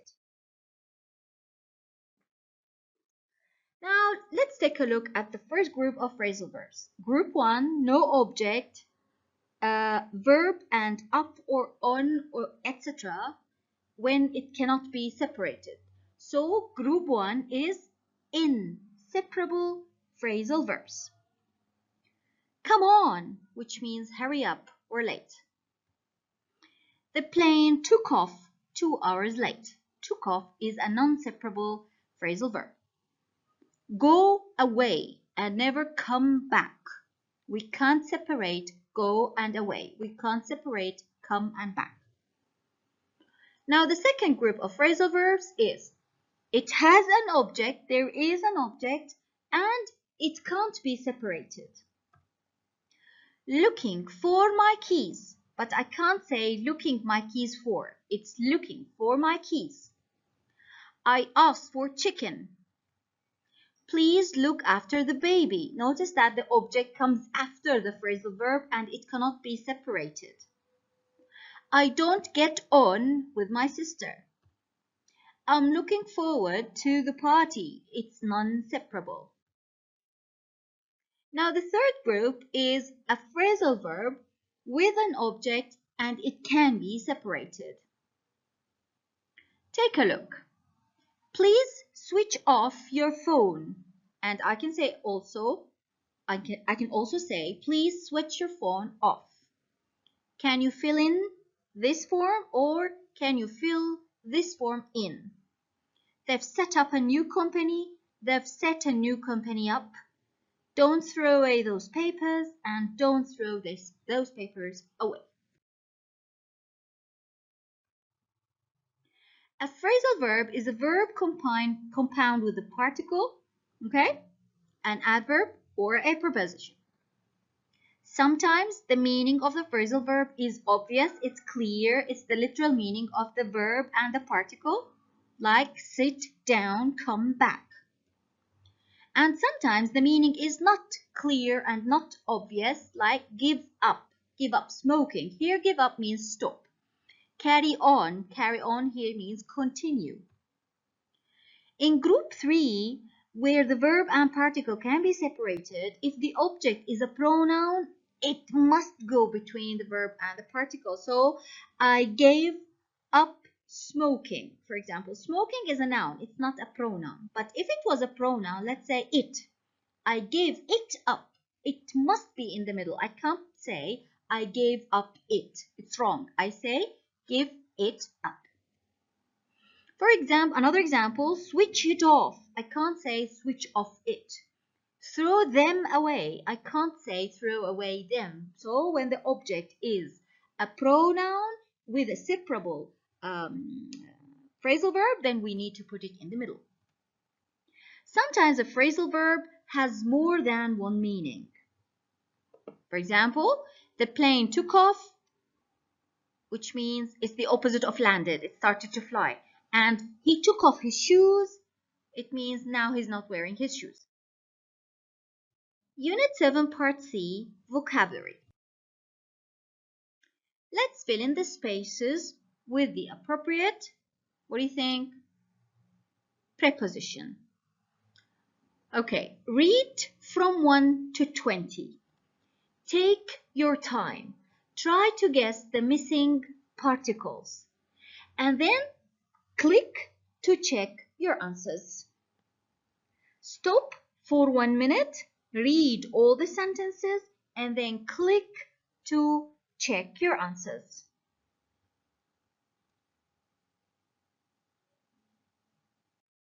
Here we go. When I go to a restaurant, I always ask for something low fat. I often eat out. It means not in the house. In restaurants, not in the house. Players usually warm up. When we have an argument, we always make up quickly. It means reconciliate, have a good relationship after fighting. How do you get on with your brothers and sisters? It means what kind of relationship do you have with them? Take the camera back to the shop and get your money back. I took some money out of a cash machine. A German woman gave away all her money to charity. I organized a school reunion, but nobody turned up. She works in an animal sanctuary. She looks after apes. We set off early. It means we started the journey early. The plane took off, started to fly. I picked up my suitcase. A taxi picked me up. I checked in at the airport. Remember check-in? We were talking on the phone, but suddenly she hung up. She hung up. It means she cut off the call. If he's not home, or if he's not at home, I'll call you back later. I think people shouted, switch off, or should switch off their mobile in the restaurant. So I think people should switch off their mobiles in restaurants. I tried to learn to dance salsa, but I gave up. I was terrible at it. I want to take up a water sport. Take up, it means start a new habit. Let's go on. Check your answers after 1 minute of trying and then read with the answers. Try to find out the meaning of these phrasal verbs.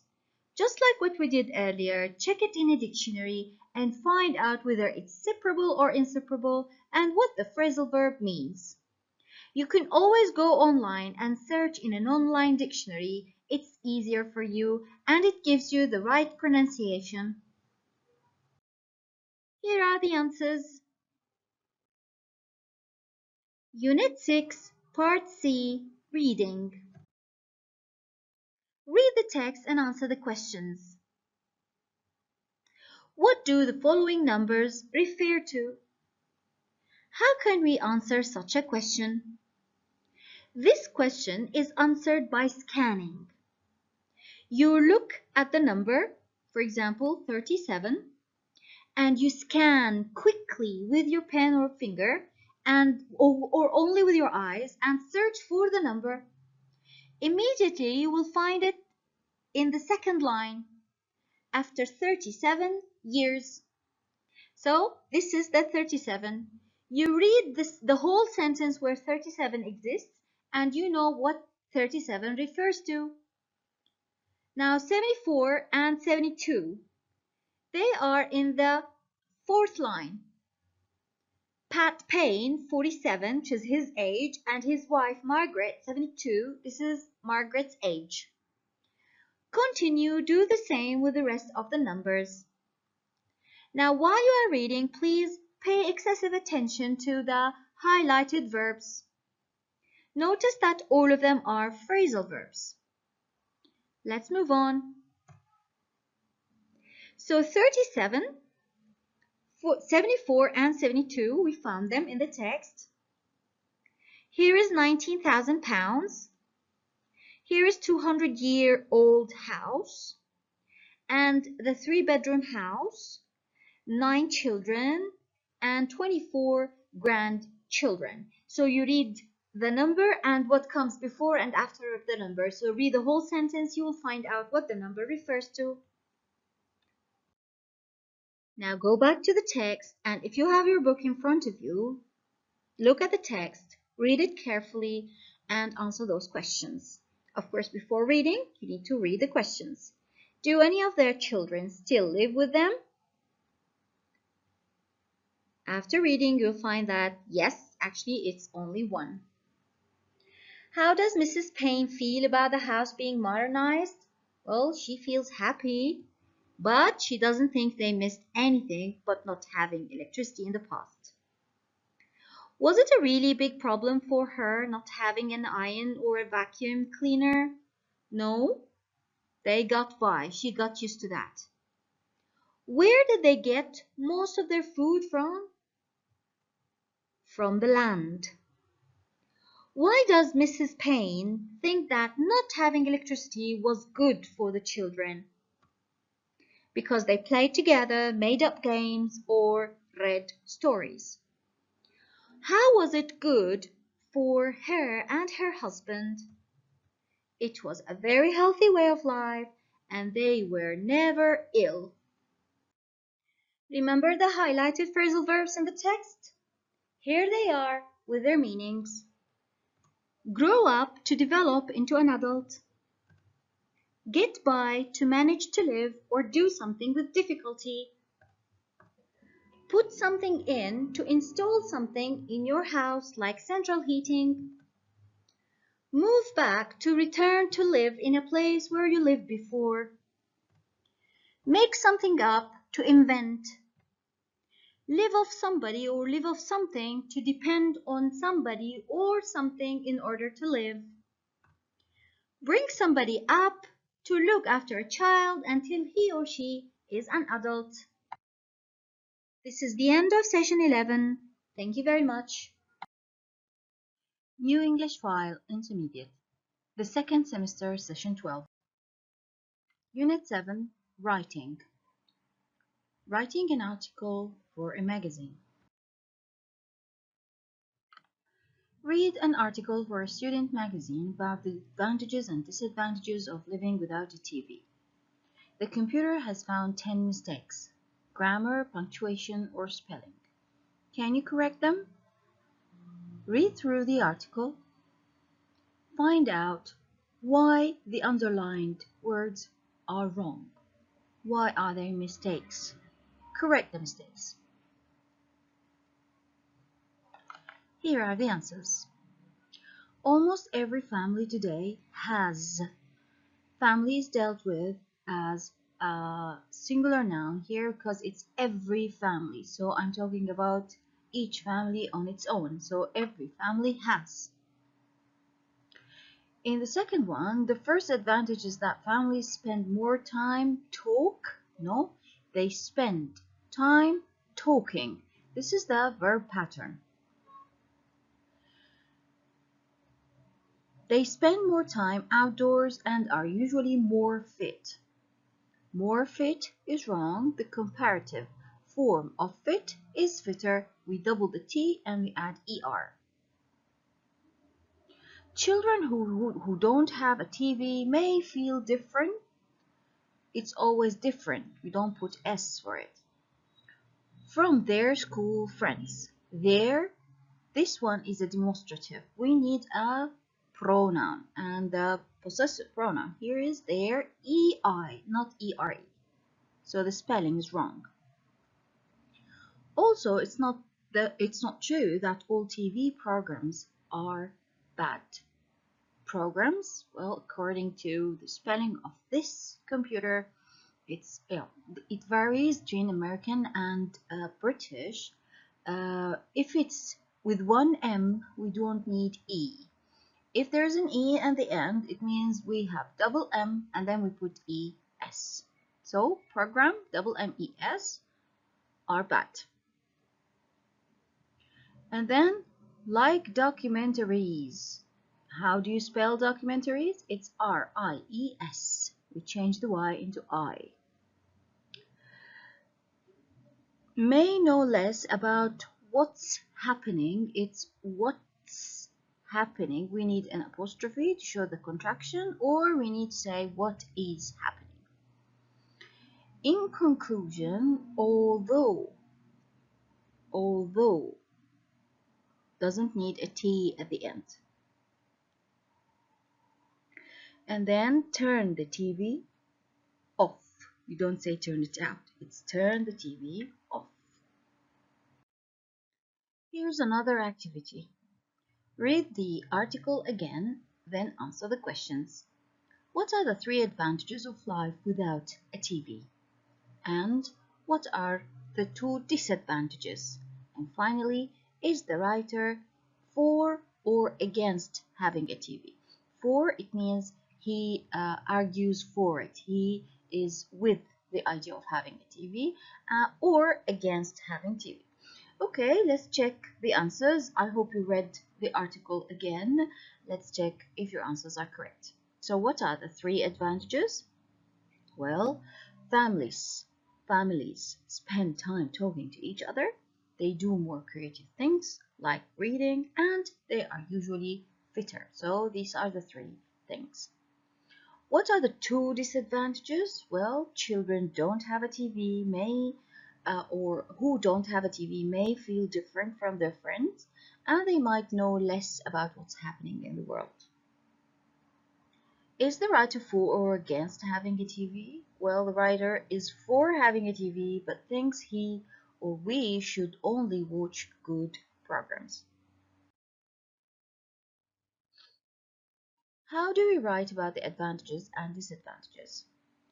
Thinking of the text that you have just read or the article you have just read, let's go through the rules. Listing advantages.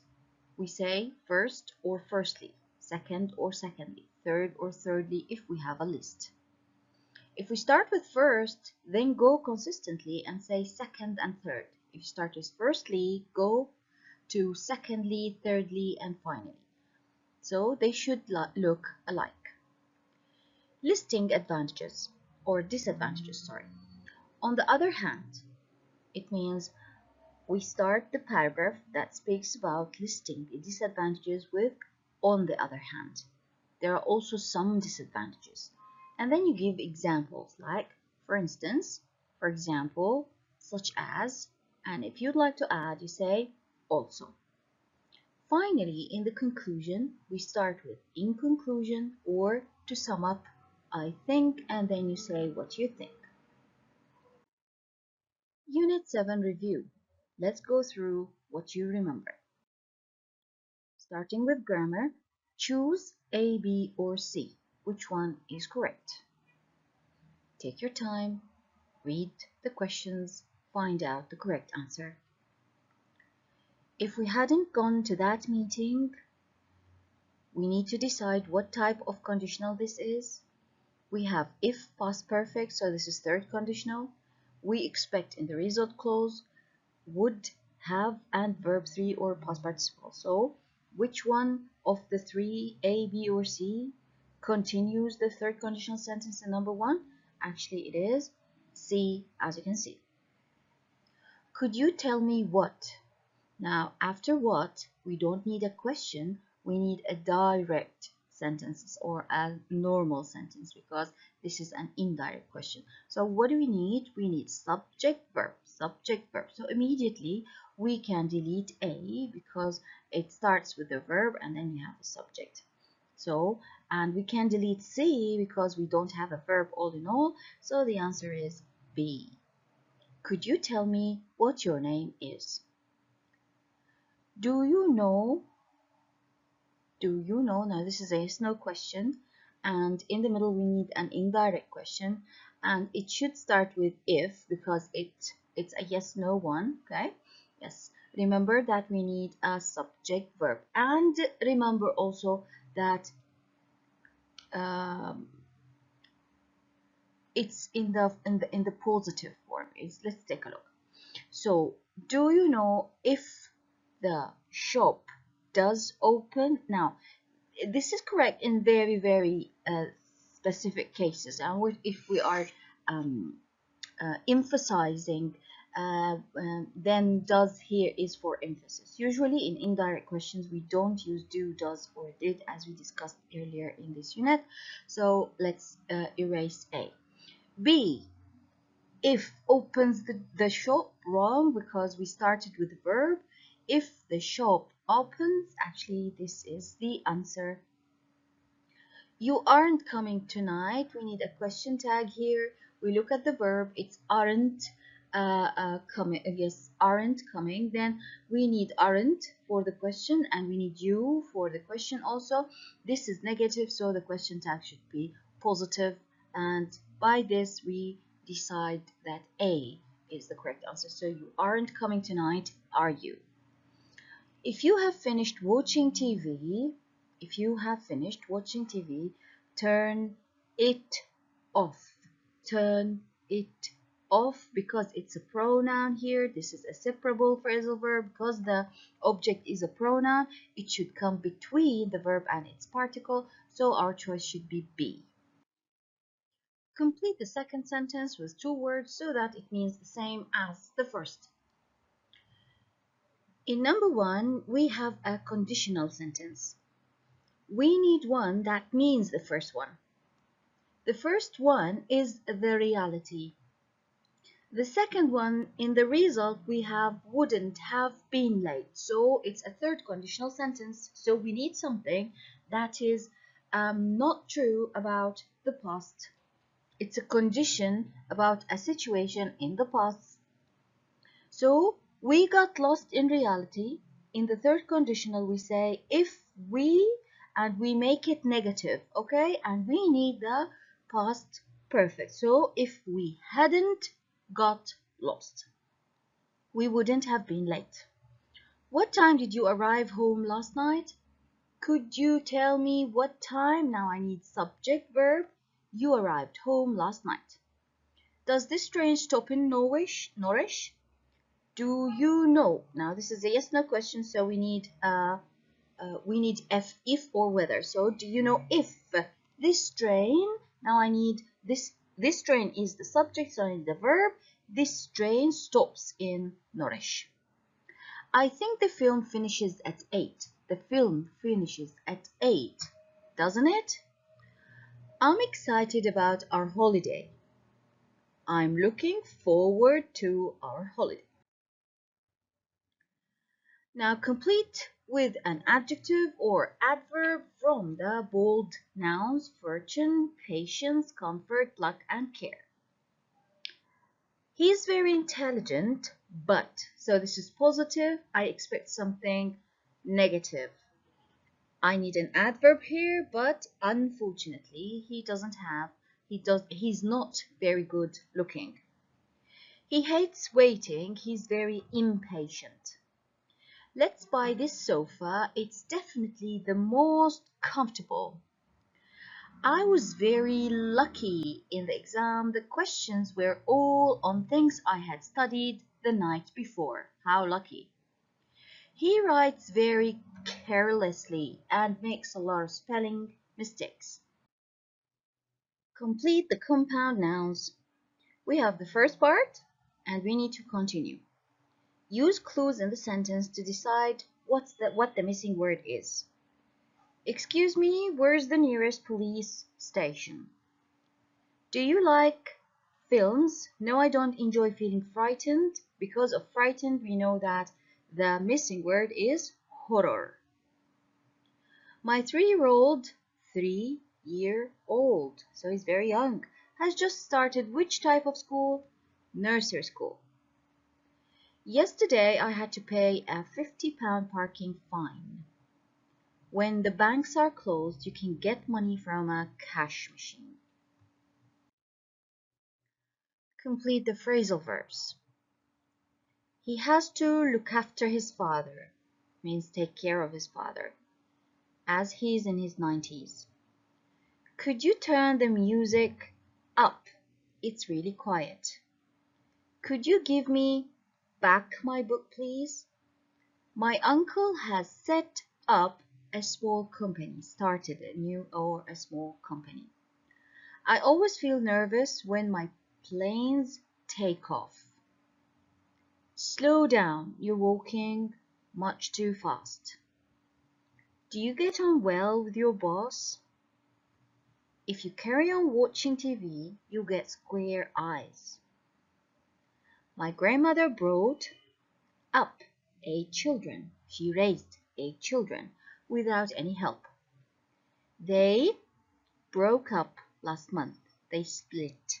They broke up last month and now she's got a new boyfriend. Here's our reading part. As always, read and pay attention to the highlighted words. In this case, they are phrasal verbs. Read the article and mark the sentences as true or false or doesn't say. Go through the text and one by one read the sentences 1 to 8 and decide if they are true, false, or the article doesn't say. Dennis stopped playing the lottery 4 years ago. False. False. It was how long? 6 months earlier, right? Okay. Number 2, Dennis didn't drink champagne with the lottery winners. This is true. He gave an interview to journalists. False. He didn't. He stopped playing the lottery because he was short of money. He needed money. It doesn't say. It's not mentioned in the article.